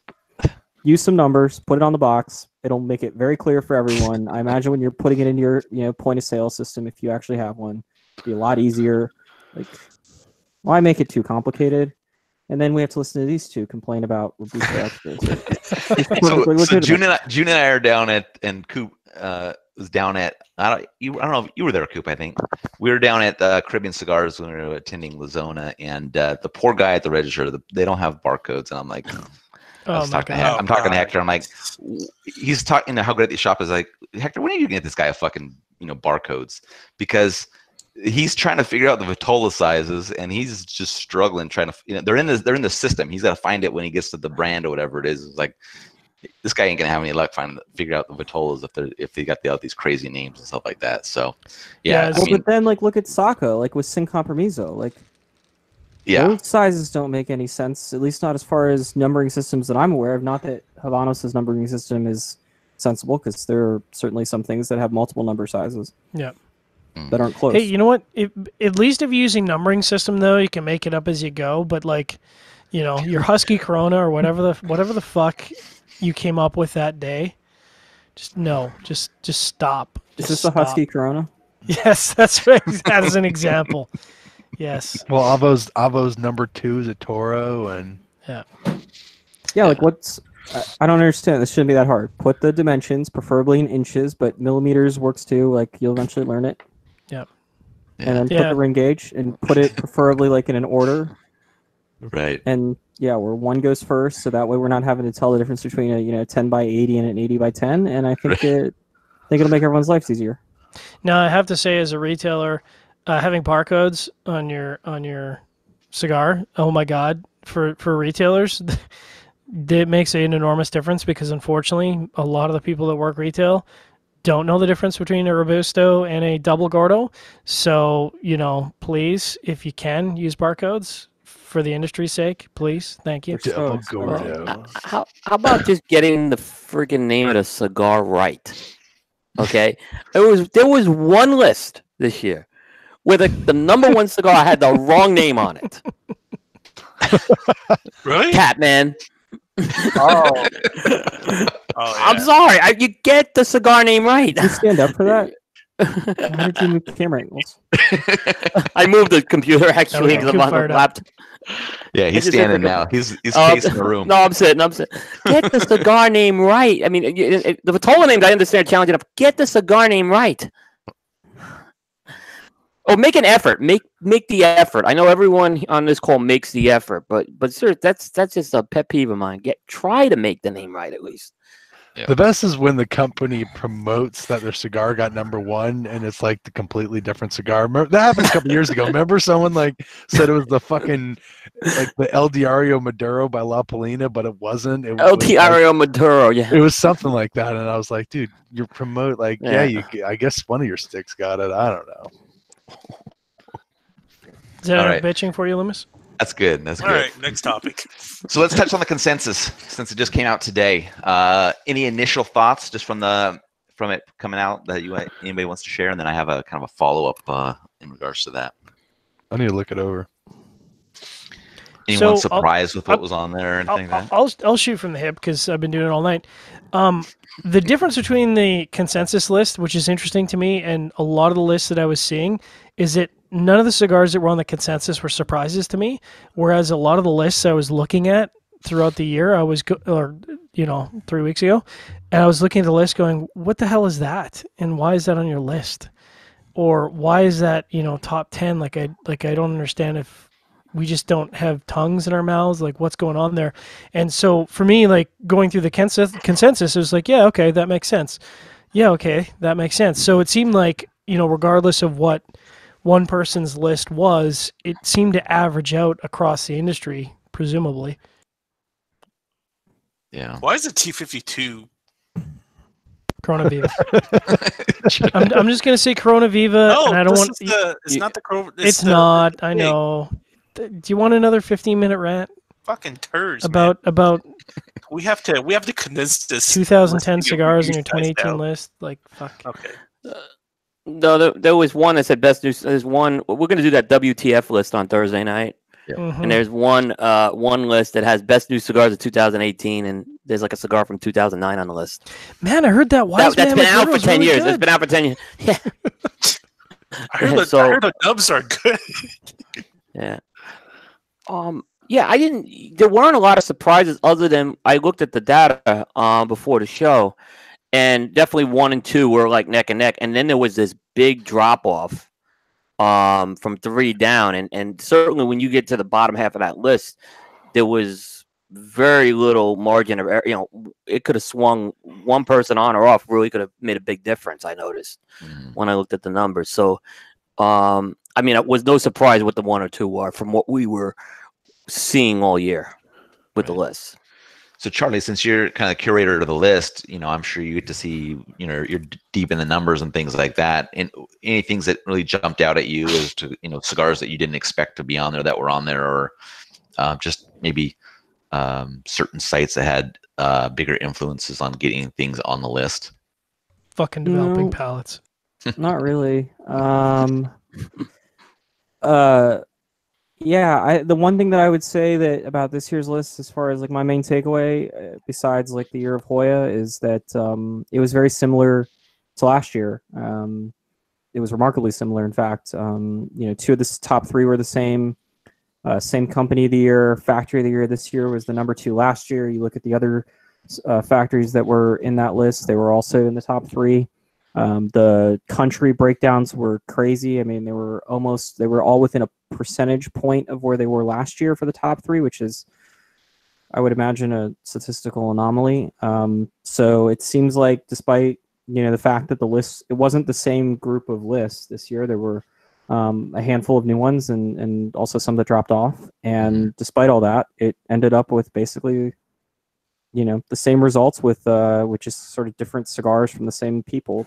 And Right. the one exception being Hoya Nicaragua sort of skyrocketing up to the top. Mm-hmm. Oh yeah, you're the DR, right? Seth.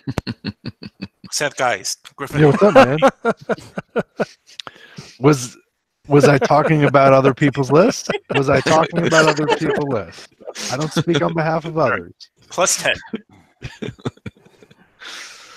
All right. I was talking about myself. I'm just. It's great. Let me throw this out there since we're talking about the consensus list. Did anyone have any strong reactions to any of the cigars that were on the top 25 list? Like, did anyone go, you know, whatever? Because I don't have it on the top of my head because I'm not a freak like Coop. But like, did anyone go, you know, number 19? Oh, that was a terrible cigar. Like, there's no way that deserved to be on the top 25 list. Did anyone have that reaction? I had that reaction, but it's just based on my palate, so I can't. Yeah, but you hate cigars. You don't count. Yeah, That's I know. why, you know. But there were certain cigars where I felt like, you know, and I just felt like I didn't see enough of it on other lists that, like, I think it would qualify. So I felt like maybe there was a couple of sites that maybe ranked it high, so that's what kind of got it going. I mean, a couple that come to mind are the Aguilar, so the Signature Series and the Warped 1988 Reserva. Those didn't seem like cigars that I think performed well overall, but that's my error because obviously it hit enough lists to be able to make the consensus. Well, I didn't smoke either of those, to be fair. So yeah, I thought Moon Garden was pretty bad in the one cigar that I smoked. Mm-hmm. Moon Garden? Yeah. Mm. And I know, talking to some retailers, they also said that the cigar just didn't burn well. Mm-hmm. And I from what I understand, that was not an unheard of issue. But then again, #burn issues. Right. Well, I'm surprised Kyle got this much love, especially him shying away from online media so much. But Yeah, but there's still the fanboys out there, man. Look where those points came from, though. I would say look where those points came from. Off the top of your head, which sites they came from? Go ahead, Coop. Yeah, no, I just kind of felt they came from a lot of the smaller. I don't want to say fanboy, but just name them. I'm just curious. You don't need to put. Why should we name? A lot of them came from sites that you've never heard of. Right, that's kind of where I'm going at. Yeah. No, there was Warp. Certainly, I remember particularly at the beginning of last week when I'd sort of entered probably half of the scores. It was interesting because sort of none of the name brand sites had given Warp much of any love. That changed sort of towards the end. I know Dojo had it on their lists and a couple other people, but there was certainly some, Warp was not getting on here on the backs of the established cigar media. Yeah. What is going on with the burn issues? Like, it's 2018. Can you not make a cigar that burns consist? Like, I'm pretty sure we got the technology figured out. I'm pretty sure there's enough reps on the rolling table that we've got tobacco burning figured out. Why am I still having burn issues? No, TAPSA hasn't really been the best in terms of construction for a while. I mean, they've been better than previous years, but I don't know. I mean, I have a humidor specifically for review cigars from the IPCPR, and I've got cigars that come out of there that are burning flawlessly, and I've got cigars that are coming out of there like today, where it's like, if I need to touch this up anymore, I'm gonna have to go get my butane and fill my jet. Like, Are the bands facing up? Make sure the bands are facing up. yeah, make sure you light it right in too. Yeah, leave the bands. You know facing what? Up, man. That's my bad. Yeah. That's my bad. Come on, man. That's rookie shit right there. That's my Are bad. you using the Zycar high performance butane? I'm not, That's a real thing. and it's actually kind of funny because I am at high altitude, so maybe that's what it is. Maybe a cigar for the night, so I think we can. Yeah, stop. cigar company can actually focus on high altitude cigars. That might actually help too. I heard. Oh that man, it that'll be a great works. business. I heard that it works very well. Yeah. Can you imagine that? Be like, yeah, we're not going to sell cigars in Florida, Georgia, Texas. Yeah, no, that sounds great. So We're going to go to the highly populated areas of Montana and just Montana, Colorado, and make Calgary. it clean. Yeah, we're going Well, to. I mean, you can do the CBD oil cigars in Colorado, no problem, right? I mean, we're just going to do the perfect market. whole mountain. You find a mountain range, Appalachia, here we come. That's right. I think that's a successful business. There's that new company that's working out of Arizona that's doing all that mountain range type naming convention, right? So maybe that's the first one that's going to target that audience, but we'll see. Let me All right, ask Charlie. Can I ask Charlie a question here? Sure, go for But it. I was looking at the list. So Charlie, I don't know if you know the answer to this, but Micarita was making the list was really kind of interesting to me. I had it on my list, but it was a regular production Vitola I had on. But was that one carried from the Firecracker? Yeah, the Firecracker was on our list, and it was pretty high up on somebody else's list. I believe. And then Oh, it's right, Aaron. Because I find that interesting that a small batch release like that, and this is, I think, the really why the consensus is fascinating to begin with, how a small batch release, basically it's sold out, there weren't a lot of people got it, can actually lift Micarita probably up on the list. I just thought that was really interesting. yeah, I mean, it's just a matter of where the threshold was to get towards the bottom of the list. I'm looking at it right now. There was only there was only 2 Vitolas for Micarita that got any points. The Firecracker got 31.5, which would be the equivalent of a first place vote, and then like a 19th, 18th place vote, and then the Gordita got 21, which is That was mine. yeah, you, That was Tiny mine. Tim, and you and Tiny Tim gave it votes, and then Developing Palates, Half Wheel, trying to scroll through here really quick, and Tuesday Night Cigar Club gave the Firecracker its points. Tuesday Night Cigar Club was What cigar club? Oh, Tuesday Night Tuesday. Cigar Club. Yeah. the- So there was definitely a podcast lot for the Firecracker to lift that. If Firecracker wasn't released, we probably Well, it wouldn't have seen only- Micarita on. Yeah, but it was only 3 sites. I mean, it was the Developing Palates list combined, our list, and then Tuesday Night Cigar Club. But when you get down to that bottom 5, like 21 and 25, probably it's 4 or 5 sites that are going to get you on there to begin with, I would guess. Yeah, but you're correct in the sense that like if one of the 5 sites that gave Micarita any points didn't give it on the list, then it would not have made it on there. The Firecracker certainly got some, but it was only 3 votes for the Firecracker and 2 for the Gordita, so it wasn't like it was. Okay. It ended up on whatever that was, 5 out of the 20 some odd lists on this, 28. But it was still a very small batch release that kind of got it on there, which I kind of, with the 3 Yeah, votes. but it's Steve Sock in the consensus. Come on, Coop. Yeah, it's true. It's true. All right, so hitting on kind of an area that John already kind of dipped into is cigar performance.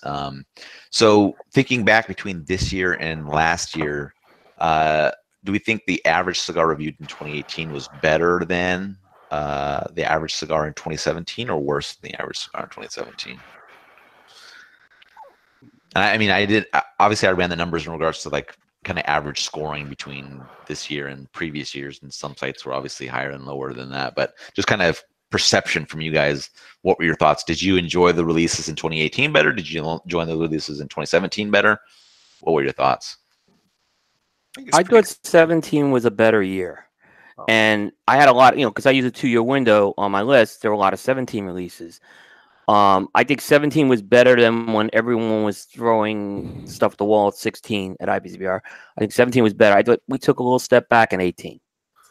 I keep hearing everyone say how it was better than ever. I didn't see that. I kind of thought it was a little step back this year. Not a major step back, but a little step back. I thought it was similar. I mean, I don't know, which is not really surprising to me because I think about it in the sense of, well, last year versus this year, same great construction overall, right? Nika still is pretty top on in terms of like, tobaccos and factories coming out of there. So, and then really like within all the leaves out there that, that the used to blend, like there isn't that much of a variation with these different kinds of tobacco leaves, right? Like variations in the different seeds and all that. Like I saw pretty similar. Yeah, they're both good years though. I will say that it's a great time to smoke cigars. I would say for our list, at least as far as I'm concerned, I think the top of the list, the top 5 or so, was stronger than the past 2 years have been. But I don't think the middle of the list can compare with. I just went back and looked through our 2016, 2017 lists, and in the sort of 10 to 15, 10 to 18 cigars, I would take the crop from 16 or 17 over the ones that we have in this year's list. Question for you on that, Charlie. Just scanning it, do you think those cigars from the 16-17 list are from the larger manufacturers, or are they kind of the boutique-y type blends? It's all over the place. The 16 list has a Espinosa Connecticut for Thompson private label is our number 10 cigar of the year. One of my very good cigar. There's some over there. And then, Habanos has a cigar in the middle of the list. Just Crown Heads, Davidoff, HVC. A lot of Davidoff. That was the year that Davidoff had like 3 cigars and 10 through 15. La Aurora. Yeah. And then as far as 17 was concerned, I think it was a bit more diverse. General Tagwahe, Aging Room Rocky, Caldwell, JRE. So, I mean, really all over the place in terms of as Half-Wheel tends to be. Speaking of Caldwell, I was going back to one of our earlier topics. Kind of disappointed by the Caldwell releases this year. Anyways.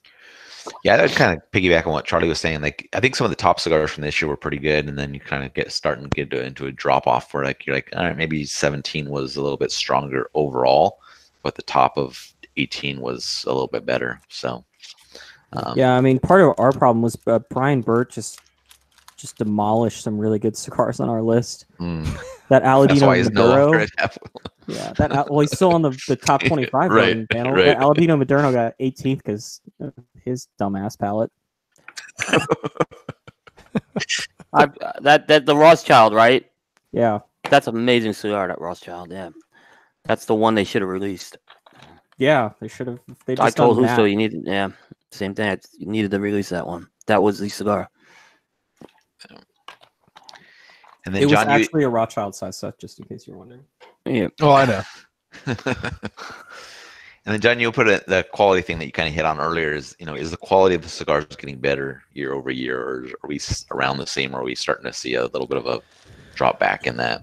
So I mean, obviously it's I'm in an echo chamber because I can only look at what I've reviewed, but I would say that I reviewed more cigars this year than any year prior, and I would say on average the construction was noticeably worse year over year this year than last year. And I'm, like I said, I'm someone who takes storage conditions pretty seriously. I mean, I've got 3 different climate-controlled humidors, so it's not an issue where your B&M is telling you that you've got plume when it's mold.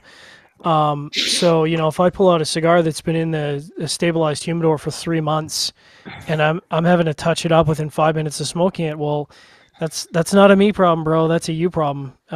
So, I think looking back across the entire year of reviews I did, I definitely had to mark down more cigars this year for construction flaws than I've had to certainly in 2017.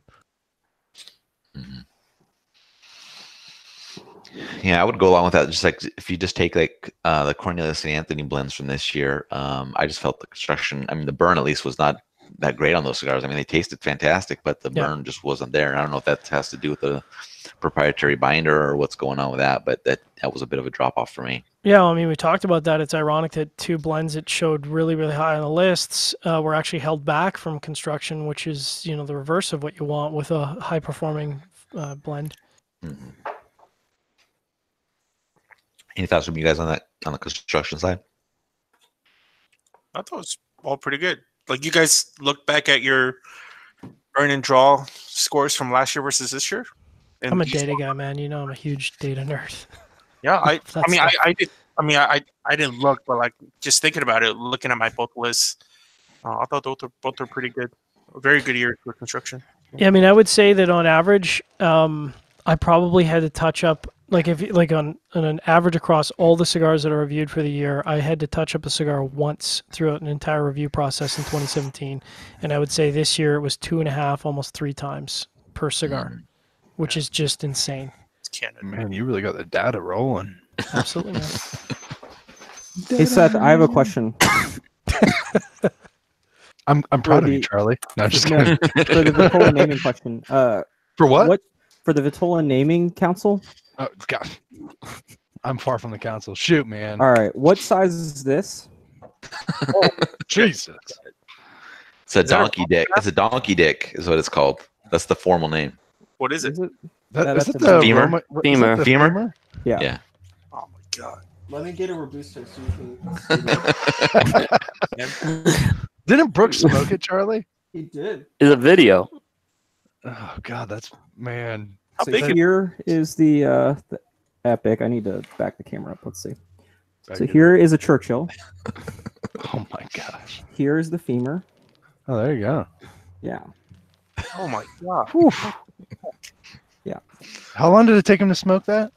I think it took like 5.5 hours, then he stopped. Look at the And he soul. only they have a condom. Yeah. It's a bad thing.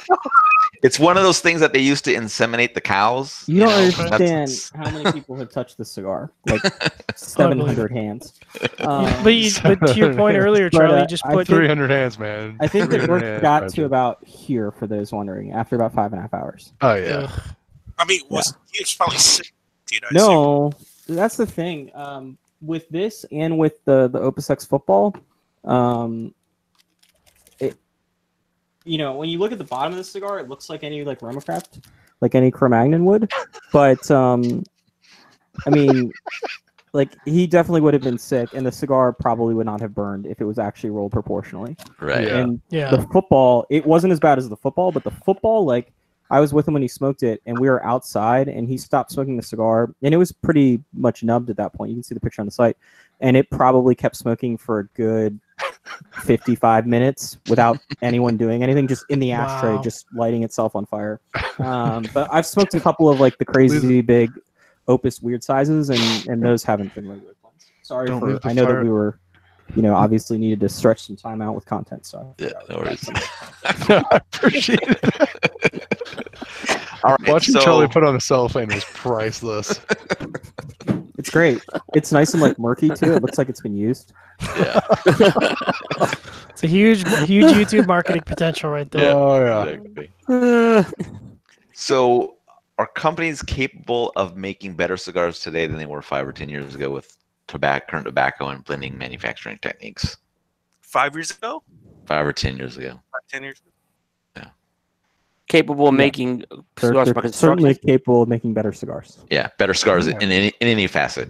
Better blends. I think better blends. Yeah, they're Yeah. certainly. It's not like we've like lost the. It's not like the FDA came in and said, "Oh, you can't use Goma." Like, no, they're definitely capable of making better cigars. Yeah. I mean, other than that one, that one was. Could you imagine trying to like have the conversation with the roller, being like, or the buncher, being like, "Hey, I know you get paid by cigar, but for the next 45 minutes, I'm gonna need you to," and like, imagine like, I wonder, I have to ask it that next time. Like, did they just make them all at once? Like, did one guy just get fucked and spend like an entire week bunching femurs? We'll ask him on Thursday. All right, please do. Ask him, because tell him I want to know, like, was it just like we're gonna make 1 or 2 a day, or like are we gonna have like this guy's definitely gonna get hand cramps from whatever the hell he's doing? Right. You had to know there was a circle around the table, right? Like people in the factory had to have been watching this guy shaking their heads. At the time, there was probably only like 7 or 8 people in the factory. Like it was way back. Wow. I mean, it's not like there's 50 people there right now, but no, this was way back. This was a different Romacraft, or a different Nika Sueño. I don't even think it was actually rolled in the same building that the current Nika Sueño is in. I think it was at the original location. Right. Yep. All right, let's touch on FDA real quick. So FDA over 2018, was there any progress with anything happening, or was it pretty much kind of status quo, other than like, you know, user fees going up and things like that? I mean, there's not really any kind of new data or new guidelines or anything like that. We're kind of just stuck, right? There was new data, actually. It didn't get played as much as it probably should have. We certainly dropped the ball. There was a PATH study that came out, which is sort of the most comprehensive study about all sorts of things, but in this case, tobacco use, and it was funded by the FDA. It's not the same one that CA cited whenever they wrote their article about how kids don't smoke cigars, but it said everything that the cigar industry wanted to say. It couldn't have been much better. The average age, and it's, to be very clear, I'll look up Drew Newman's email where he gave me all the statistics about what they polled, but it's thousands of Americans they poll, and they ask them all sorts of detailed questions about, in this particular case, about tobacco use, and it said a number of key statistics. I know that Drew, his big one was that the average cigar consumer, the medium premium cigar consumer, only smokes 1.7 cigars a month, which obviously runs contrary to FDA's claim that the average cigar smoker, the typical cigar smoker, is someone that smokes multiple times a week. It indicated that the average age of first premium cigar use was something like 28, which certainly helps the argument from the cigar industry about kids not using it even at a young age and not being a gateway tobacco thing. It talked about the top brands. It talked about the average price points, how much money people spend. It's an interesting study whenever they do these things about pretty much any topic. So there was new data. I know that it's been submitted to FDA. FDA obviously is aware that it existed. I don't think it will necessarily move the needle, but it certainly is a nice talking point. And I'm sure that as we hear more people in Congress reading off scripts that are provided to them from the trade organizations while testifying in the Senate, that will be what Marco Rubio is citing. Right. Okay. What do you guys think? Go ahead, Coop. I'll ask, what do you guys think about the industry, how they responded to the ANPRM? How do you think they guided people this year? I'm going to mute myself and just listen to John talk. Okay. I wanted to hit Charlie's answer because I've been pretty critical of it, because I felt I think in the end the FDA was looking for scientific data, and I think in the end the guidance that people got was a lot of submit stuff on personal liberties and submit stuff on jobs, and I think it lost the scientific data stuff that was out there. And there was very good data submitted. If you look at the stuff by Justo Aroa, Gabby Caffey, there was good data out there. That should have been the data that I think should have been permeated, not the stuff about jobs being lost, which that's important, but that goes through the legislator. So I think there was an opportunity missed this year with that. I don't know. I think the ANPRMs are all the FDA going through the motions of what it's going to do based off of the pressure that it's feeling from industry and maybe the other parts of the executive branch and to some extent Congress. I think if the magic bullet existed to get the cigar industry out of this problem, if there was the data that said, look, no kid has ever smoked a premium cigar, we have 100% conclusive data, then maybe it would do something. But the reality is FDA believes its mission is to combat tobacco use in America, and that means to lower tobacco use, not just amongst kids and not just amongst minorities. And so it's going to do that. And it has always fallen back on the argument of At the end of the day, we don't think tobacco is a healthy product. No one's provided any evidence to suggest otherwise, and as such, we think that people shouldn't be doing it. And I think the real question for 2019, and Scott Gottlieb was tweeting again yesterday about this, is that it's very clear that something is going to happen shortly with e-cigarettes and with vaping, and they are laying out all the groundwork to make it very clear that maybe you only had 3 months worth of warning, but that this is not coming out of nowhere, that they have asked the industry in the e-cigarette case to do something differently than what they are doing, and they're particularly perturbed by Altria's actions with Juul. We'll see once Altria sits down sort of in the post-Juul world with FDA, because I'm sure that meeting would be fun, and I'm sure it'd be a lot different than what people would expect. But our cigar is going to become collateral damage into what seems very clear to be some strict guidelines thrown down regarding flavored e-cigarette use, because those are coming, and unlike everything else we've seen with FDA, those are coming quickly, and probably before the trade show would be my guess. Yeah, that's what I've been hearing from the industry as well. I'm glad you said it, and it's coming from you, Charlie, and not me. But I echo it. And I know, I get a lot of shit online for it, and it's like, look, you could come out with a study from 15 independent, reputable study groups that are not related to tobacco at all that says smoking cigars extends your lifespan by 10 years and actually improves your chance of not having cancer. And it doesn't matter because they don't care, because they have a mandate, and there's no amount of scientific evidence, there's no amount of pleading or lawsuits that is going to change that mandate. The only mandate that can change that is an act of Congress, and it's not going to happen. It just isn't. Well, I think the other part that this industry forgets about so oftentimes is that it would be one thing if you're the e-cigarette industry and you have not only the current money and that they've got, but also the future earnings at stake. The cigar industry doesn't. It's a very small industry, and particularly when you remove the mass market industry, it gets even smaller. And so trying to fight this battle like you're the NRA or like you're Big Tobacco or like you're, the sort of collective American religion industry or whatever we're going to call it, those three organizations are they are golden as far as it comes to lobbying and government relations. It is, we're going to do whatever we want.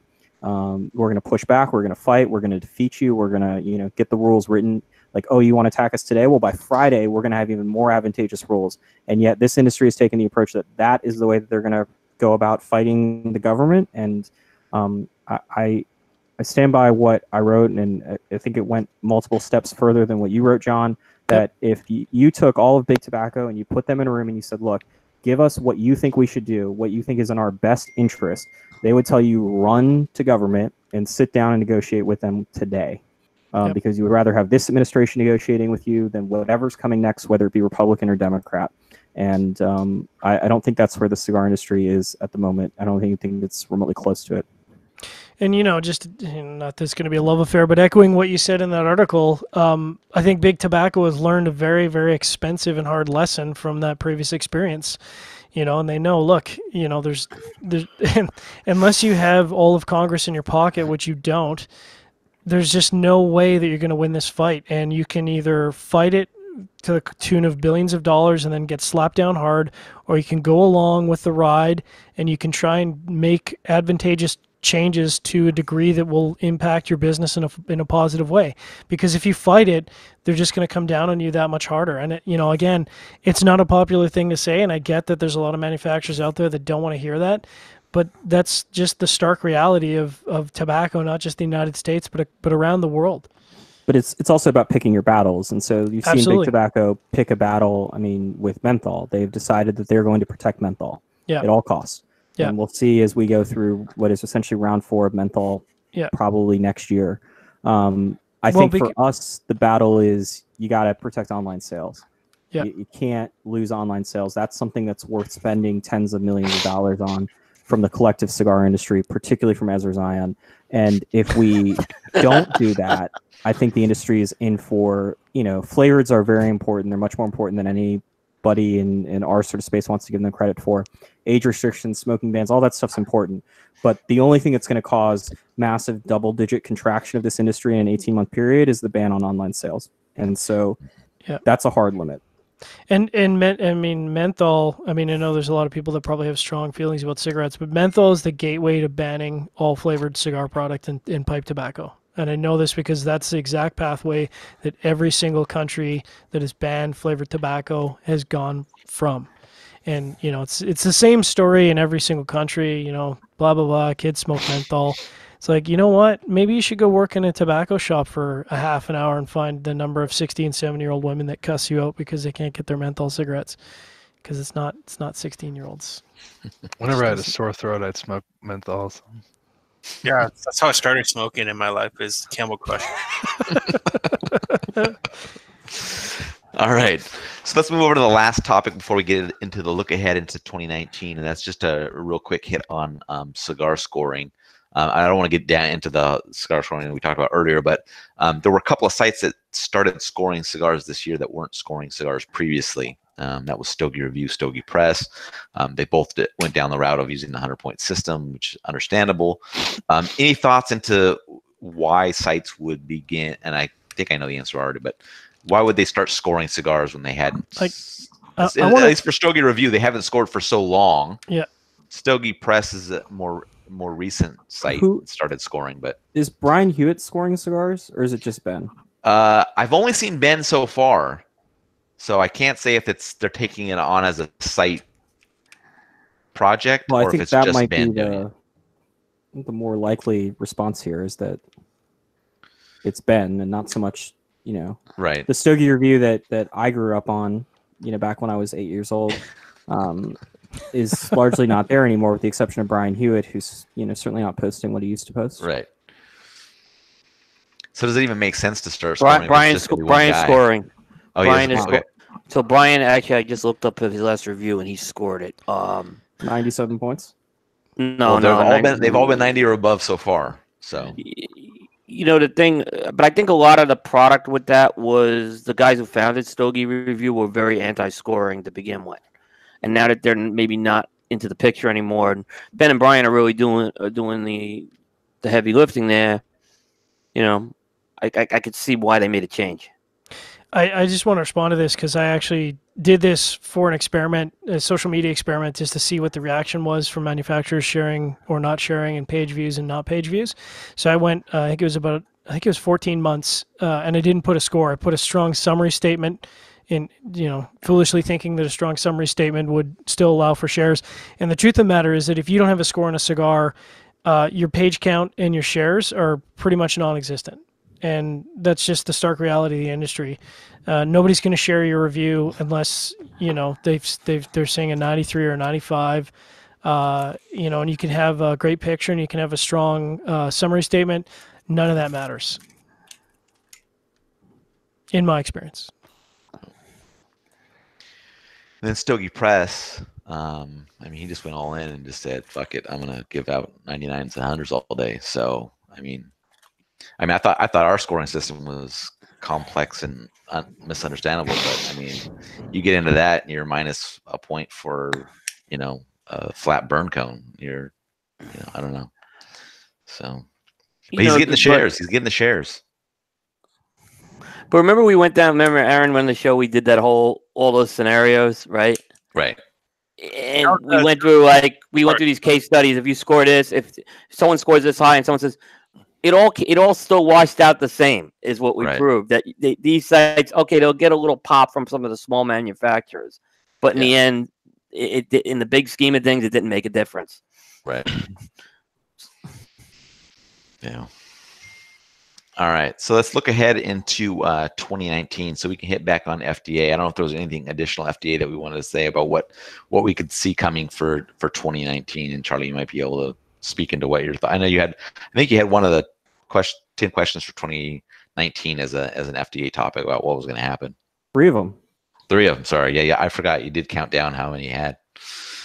Yeah. So certainly the e-cigarette vape industry is going to have some fun with FDA this year. They're going to get to meet each other and learn a lot about each other's lawyers.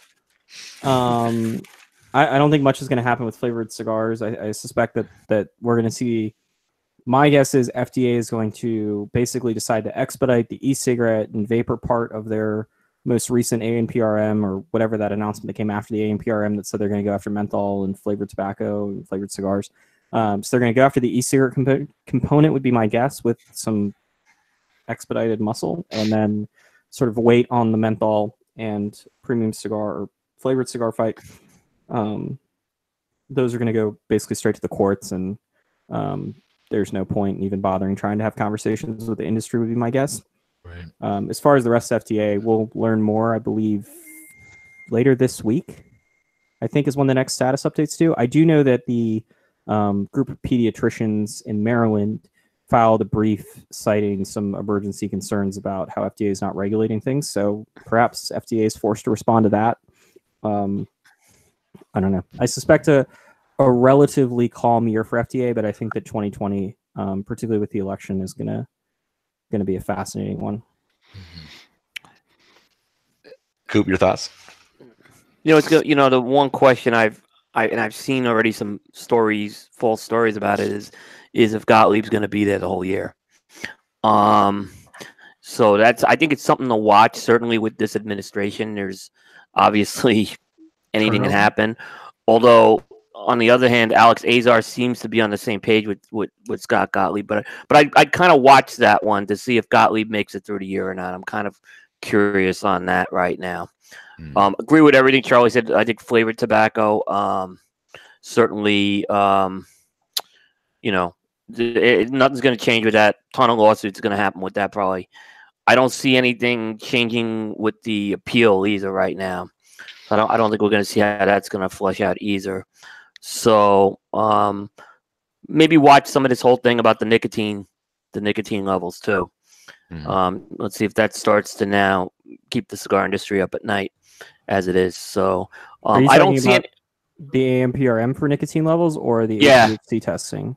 The ANPRM more than the ANPRM.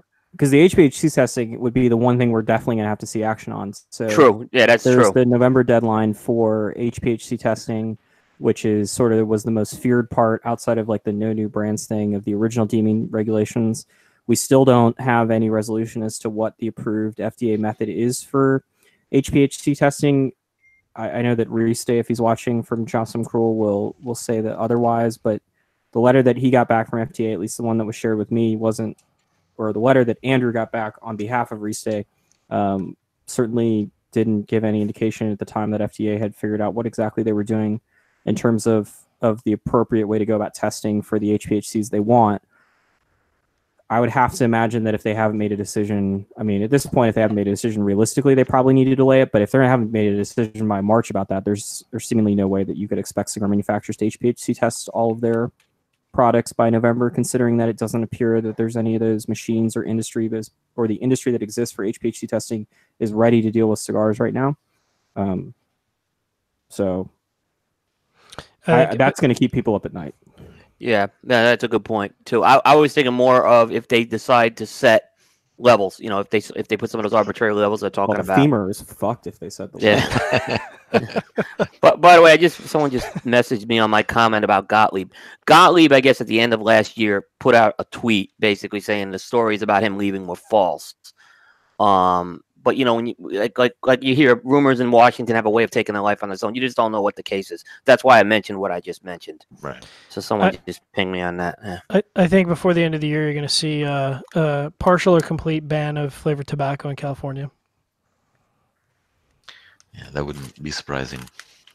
So, all right. So IPCPR, so trade show. This year, it's moving back to the Sands Expo Center. The dates have changed. What do people first kind of foresee as the changes that those take effect? Is there going to be a further continued attendance drop, or how do you see things going around what the booth sizes look like?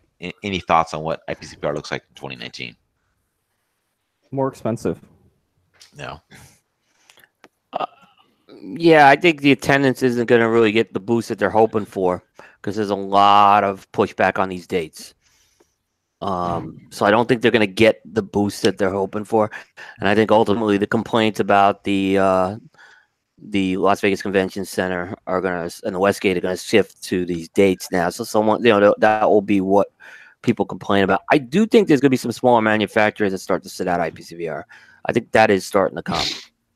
I think reality is that the expenses are getting too high. Right.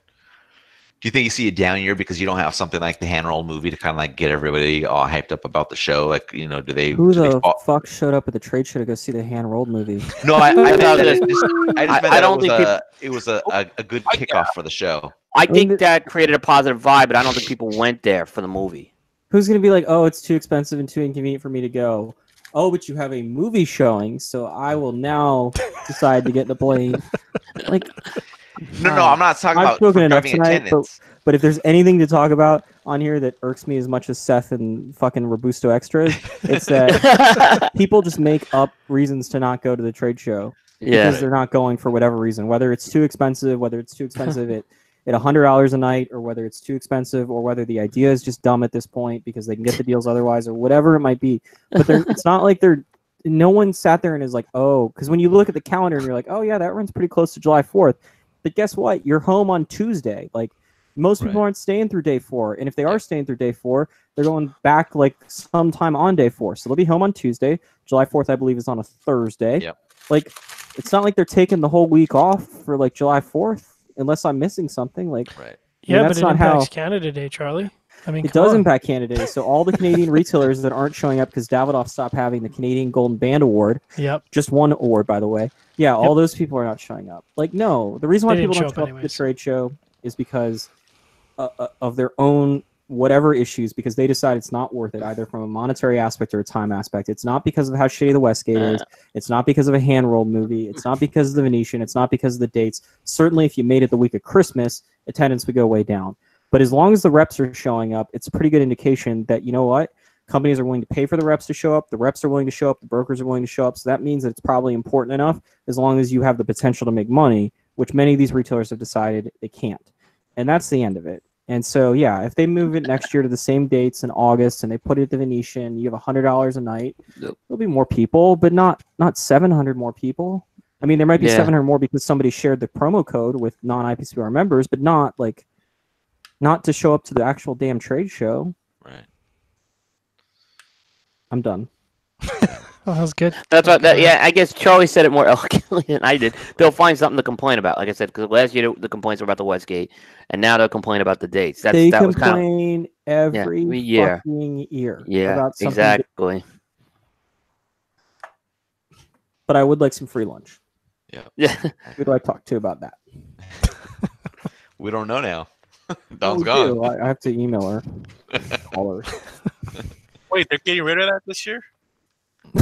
No, it's just We're it's not just getting rid of it's- your free lunches. It's I'm not sprinkled in talking as to who about- gets it and who doesn't get it. Yeah, it's random. Yeah. Oh, that lady. Hey. All right. So mergers and acquisitions for 2019. What does the landscape look like? Is that going to be a more prominent thing this year than it was last year? Who did you guys predict for last year? Just out of curiosity, I want to do like a. I was way off. I had 2 more major acquisitions before the end of the year, and there was none. So, yeah. Charlie, you did a couple of predictions last year, right? Me? Yeah, I forget. I feel like you did. I don't think so. I mean, I said that AJ wouldn't get bought, but I don't know. We should have Barry on. Don't they do a whole show about who's going to get merged and bought? And They do. whatnot? They do actually. Yeah. Yeah. Well, see, Except when they say generals going to buy a lever, they say they got it right. Yeah. That was only for like a couple hours, Coop. I mean, they fixed No, it. they still said they got it right. Well, they tried. I mean, SCG tried to twice. They tried to. STG seems to be acquiring a lot of people still. Getting rid of people, I think is what you meant. How about this whole divestiture with Imperial? Maybe that's something to watch this year. See what happens with that. Maybe they saw the fallout from from Nat Sherman. And No, I don't. Look, I think Imperial, from what I understand from talking to some people that don't work at Altatus about this, they're looking at divesting other things. I know that SCG would love to buy Imperial at the right price, but I don't think that, at least as far as the end of last year, that was not on the table. All right.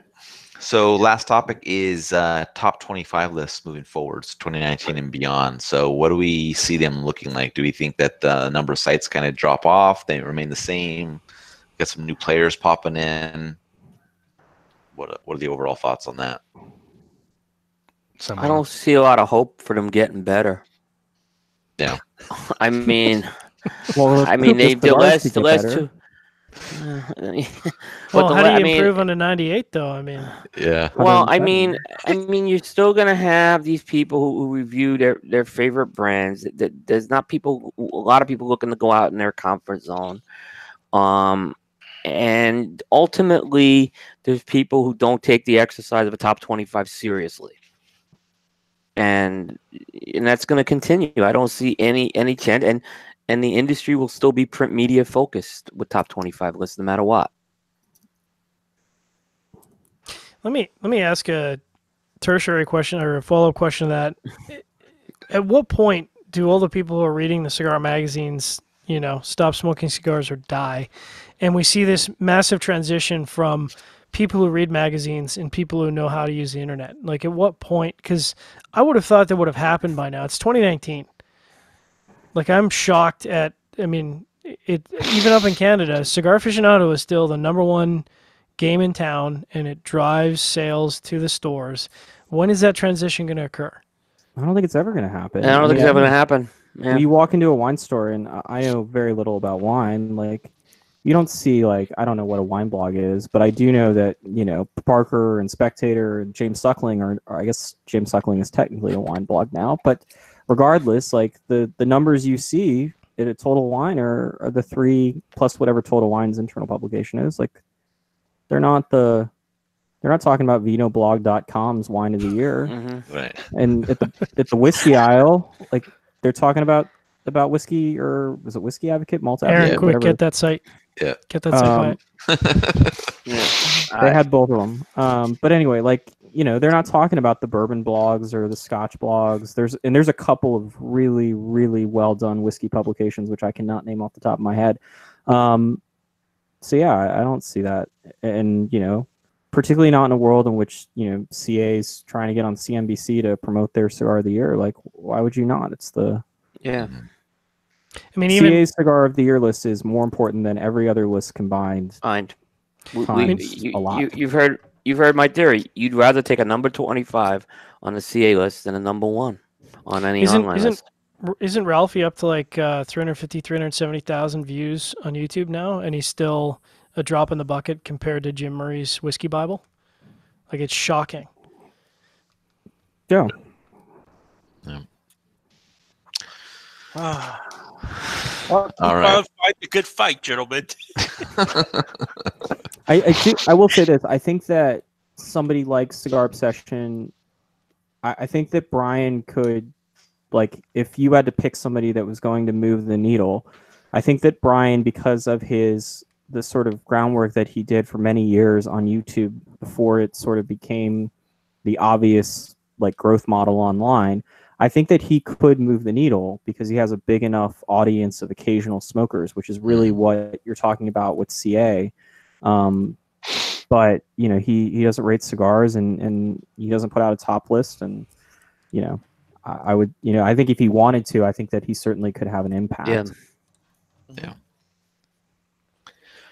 All right. So more sites and publications have moved to a 2-year qualifying window. I know Coop, that's kind of what you're on now, and I think a couple other sites moved to that this year as well. How is that kind of working out for you in regards to creating your list?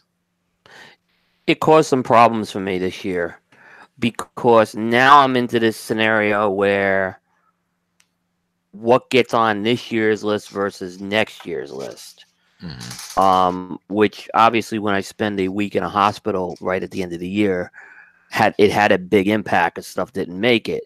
So now I'm kind of faced with this new dilemma in that I don't want to do what I call the tabernacle scenario, where I'm kind of getting stuff in. So now I have to kind of change how I'm approaching the order of reviews. And it's probably going to be a first in, first out model. I don't see another way to do it right now, fairly. And that's going to take a little while to get that part organized. So there's some flaws with the 2-year model, I think, right now, as far as that goes, that need to be fixed. Right. I don't think a lot of people have thought that through, but now that I've gone through it once with the 2-year model, I'm seeing it. So something's got to fix on that end because, again, you don't want to be the arbiter to say this year versus next year. Right.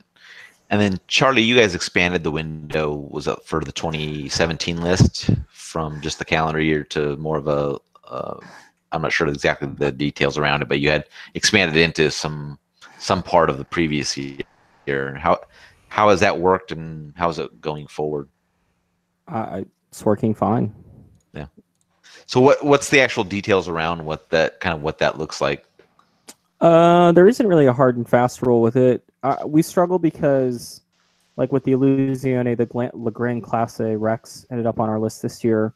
It was a cigar that came out in the middle of 2017. We didn't get to it because there was like 15 Illusiones, and I don't think that the world is a better place if Half Wheel's reviewing 15 Illusiones in any given year. So it got delayed, and this year we had some time to review it, and it made it on our list.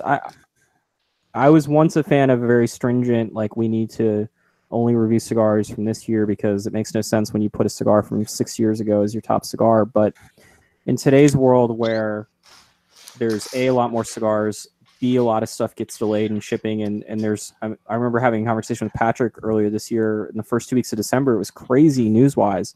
And a lot of that was due to the fact that a lot of stuff was shipping, and historically speaking, the first 2 weeks of December is the 2 weeks of the year outside of Christmas and New Year's where stuff's not going to be shipping.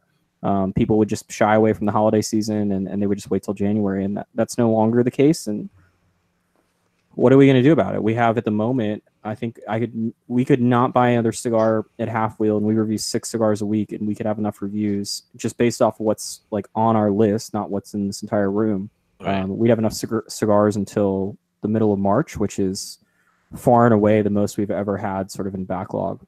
Right. For context, we used to operate maybe a month in advance, and that would be like on a good month. Most of the time it was 2 or 3 weeks of backlog. Right. And John, you posted a comment in the comments of the consensus release today about, something that we talked about internally about being, doing a review cycle of like from the trade show to the trade show to try to fit in more time to be able to do kind of current year releases. So, I mean, I don't know, it just has any thoughts on that, but it just seems that there's no good way to do it. I mean, you don't have the bandwidth to be able to make it so that you can get all the year's releases in any kind of real fitting window. Because if you expand the window, you open up to more cigars, and you just kind of have to set a criteria and I think stick to it and kind of move along that way. The one thing, and I agree, I think you could attack it 15 different ways, and there's no right way, there's no perfect way. It's just the way it is. But I don't understand at what point CA thought December was the right month to release a top 25 list. And I mean that genuinely. I don't mean that like in a shitty way, because maybe they know a lot about consumer data that I don't. Like maybe people read the magazine and they actually make their purchasing decisions in April, which is the perfect time for the market. But you would think that the lead time for that is probably 60 to 90 days. So really, you'd want to release the list in February or March so that people are doing their prime buying in the sort of prime smoking times. But I don't know. December just seems like an odd time for me to have a top 25 list. I mean, just calendar-wise, if anything, that's the end of the year, so that's the time to do it or whatever. But I don't know. Yeah, I have to imagine that one of the reasons why they do it when they do it is because, like, just from our own internal perspective, it would be a lot better to finish up on December 15th and know that there were no big projects left until whenever the cigar industry restarts back up. So I have all of Christmas to basically say, Take all time right, off. half the office wants to go out of the country and not be bothered for a week. Great. Yeah. Because you can't do that when you're trying to do, and they've obviously gotten much more online, based. You can't do that if you've got to then turn around January 8th and, have go on CNBC and promote this list. And so, and it's like for us, I mean, in a normal year, Pure Sabor would be right around the corner. We actually, the whole reason why the consensus is as early as it is because one year I was stuck at Mombacho putting out the consensus. So for us in a normal year, it's like, all right, like we get through award season and then you're off to Nicaragua, and there was no time to take, a week or two off. Mm-hmm. I have a out of the blue question because Habanos, of course, has decided to move their festival up, which certainly they're right. Is anybody having to make a choice this year between the Habanos Festival and Puro Sabor? Well, Pure Sabor's canceled, so that's Pro Cigar. Oh, really? Or Pro Cigar? Sorry, my bad. I did. I was planning on going to Pro Cigar and then coming back to Dallas for a few days and then heading out to the tail end of the Habanos Festival, but that's obviously not possible. So I'm going to Pro Cigar as I normally do. Brooks is going to Habanos Festival as he normally does. And hopefully next year they get their shit together and decide not to do this. Mm-hmm. Allegedly, they couldn't get the convention space, which is Yeah. fucking hilarious. Yeah. Whatever. It's Cuba. They can make up whatever excuse they want. Yep. Yeah. So I did want to hit one item with Charlie because we're having a list discussion on Thursday, but Charlie's not on that panel. So I just wanted to ask him because we have his time now. So the Half-Wheel #1 cigar of the year is an event cigar. I know that there's a lot of blowback from that online. I don't have a problem with it. In my opinion, the cigar of the year is the best cigar you smoked in the year, regardless of how you got it or whatever it was. So, kind of your thoughts on, I guess, Half-Wheel's thoughts on what it qualifies, what doesn't, and kind of any thoughts on people's bitching about it. Not really. I mean, look, I think that as long as it's a cigar that has been released, and so that would mean that it's available to consumers. Yeah, I mean, it was released. It wasn't like it was.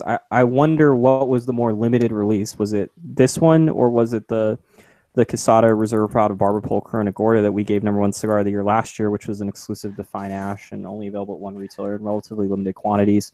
I have to imagine that more people got exposure to the Hoya de Nicaragua #1 than they did to the specific size of the Barber Pole, particularly noting that I think I was very clear that the rest of the other two sizes of Barber Pole I could care less for. And so, yeah, no, I mean, look, we're going to try to, it makes no sense to me to say, this is the #1 cigar of the year, except for the following instances of better cigars that I smoked that aren't eligible because of whatever bullshit, or whatever random reason, not like, oh, it's a 20-year-old Dunhill or something. So no, exactly. I mean, how annoying would that be? Right. Yeah, I just don't understand some people feeling that it needs to be like some sort of a regular production, just any Joe Schmo walks into their 7-Eleven and it's in a single serving pack that you're supposed to be able to pick it up. Like, it's not the best, widely available cigar that everybody can go pick up today. It's the best cigar that you guys smoked in the year, right? I mean, we're not giving consumers buying opinions like that. Exactly. Sailed. It's not a consumer list. Yeah, that ship sailed with Oro Blanco, or when that was #1, and the Padrones were #2, or 2 years before that with La Excepcion, which was long sold out and Italy exclusive, and like that's not our jobs, and that's not how we approach things. I always think of us as more of a, we're sort of the industry lunchroom, everyone knows that everyone sort of reads the site and pays attention. We also are one of the few people that are willing to give low scores on the 100-point system. Right. You guys are smart. You guys use a different system, and so it doesn't look that offensive. Trust me, even high score they think is offensive. Yeah. Yeah, and so that's how we view our list. It's I think if I was Cigar Aficionado, I certainly would not, for the purposes of my hashtag brand, wouldn't want to be giving the Hoya #1 cigar of the year, but we aren't Cigar Aficionado, and that's not our intent. Right. Yeah. And you guys have thoughts on like people's perception of the list and what they should and shouldn't be? You know, so my opinion is, I look at impact, and it's hard for a shop exclusive or event to have impact. However, that's my opinion, and certainly I respect Charlie and what Half Wheel's doing in terms of trying to find the best cigar. And I think they've always been very transparent in terms of saying, hey, the whole field's open there, and that's what they do. And personally, I think, Charlie, they'd find a way to complain about whatever you guys picked. I mean, it's just reality. So that's just the way it is.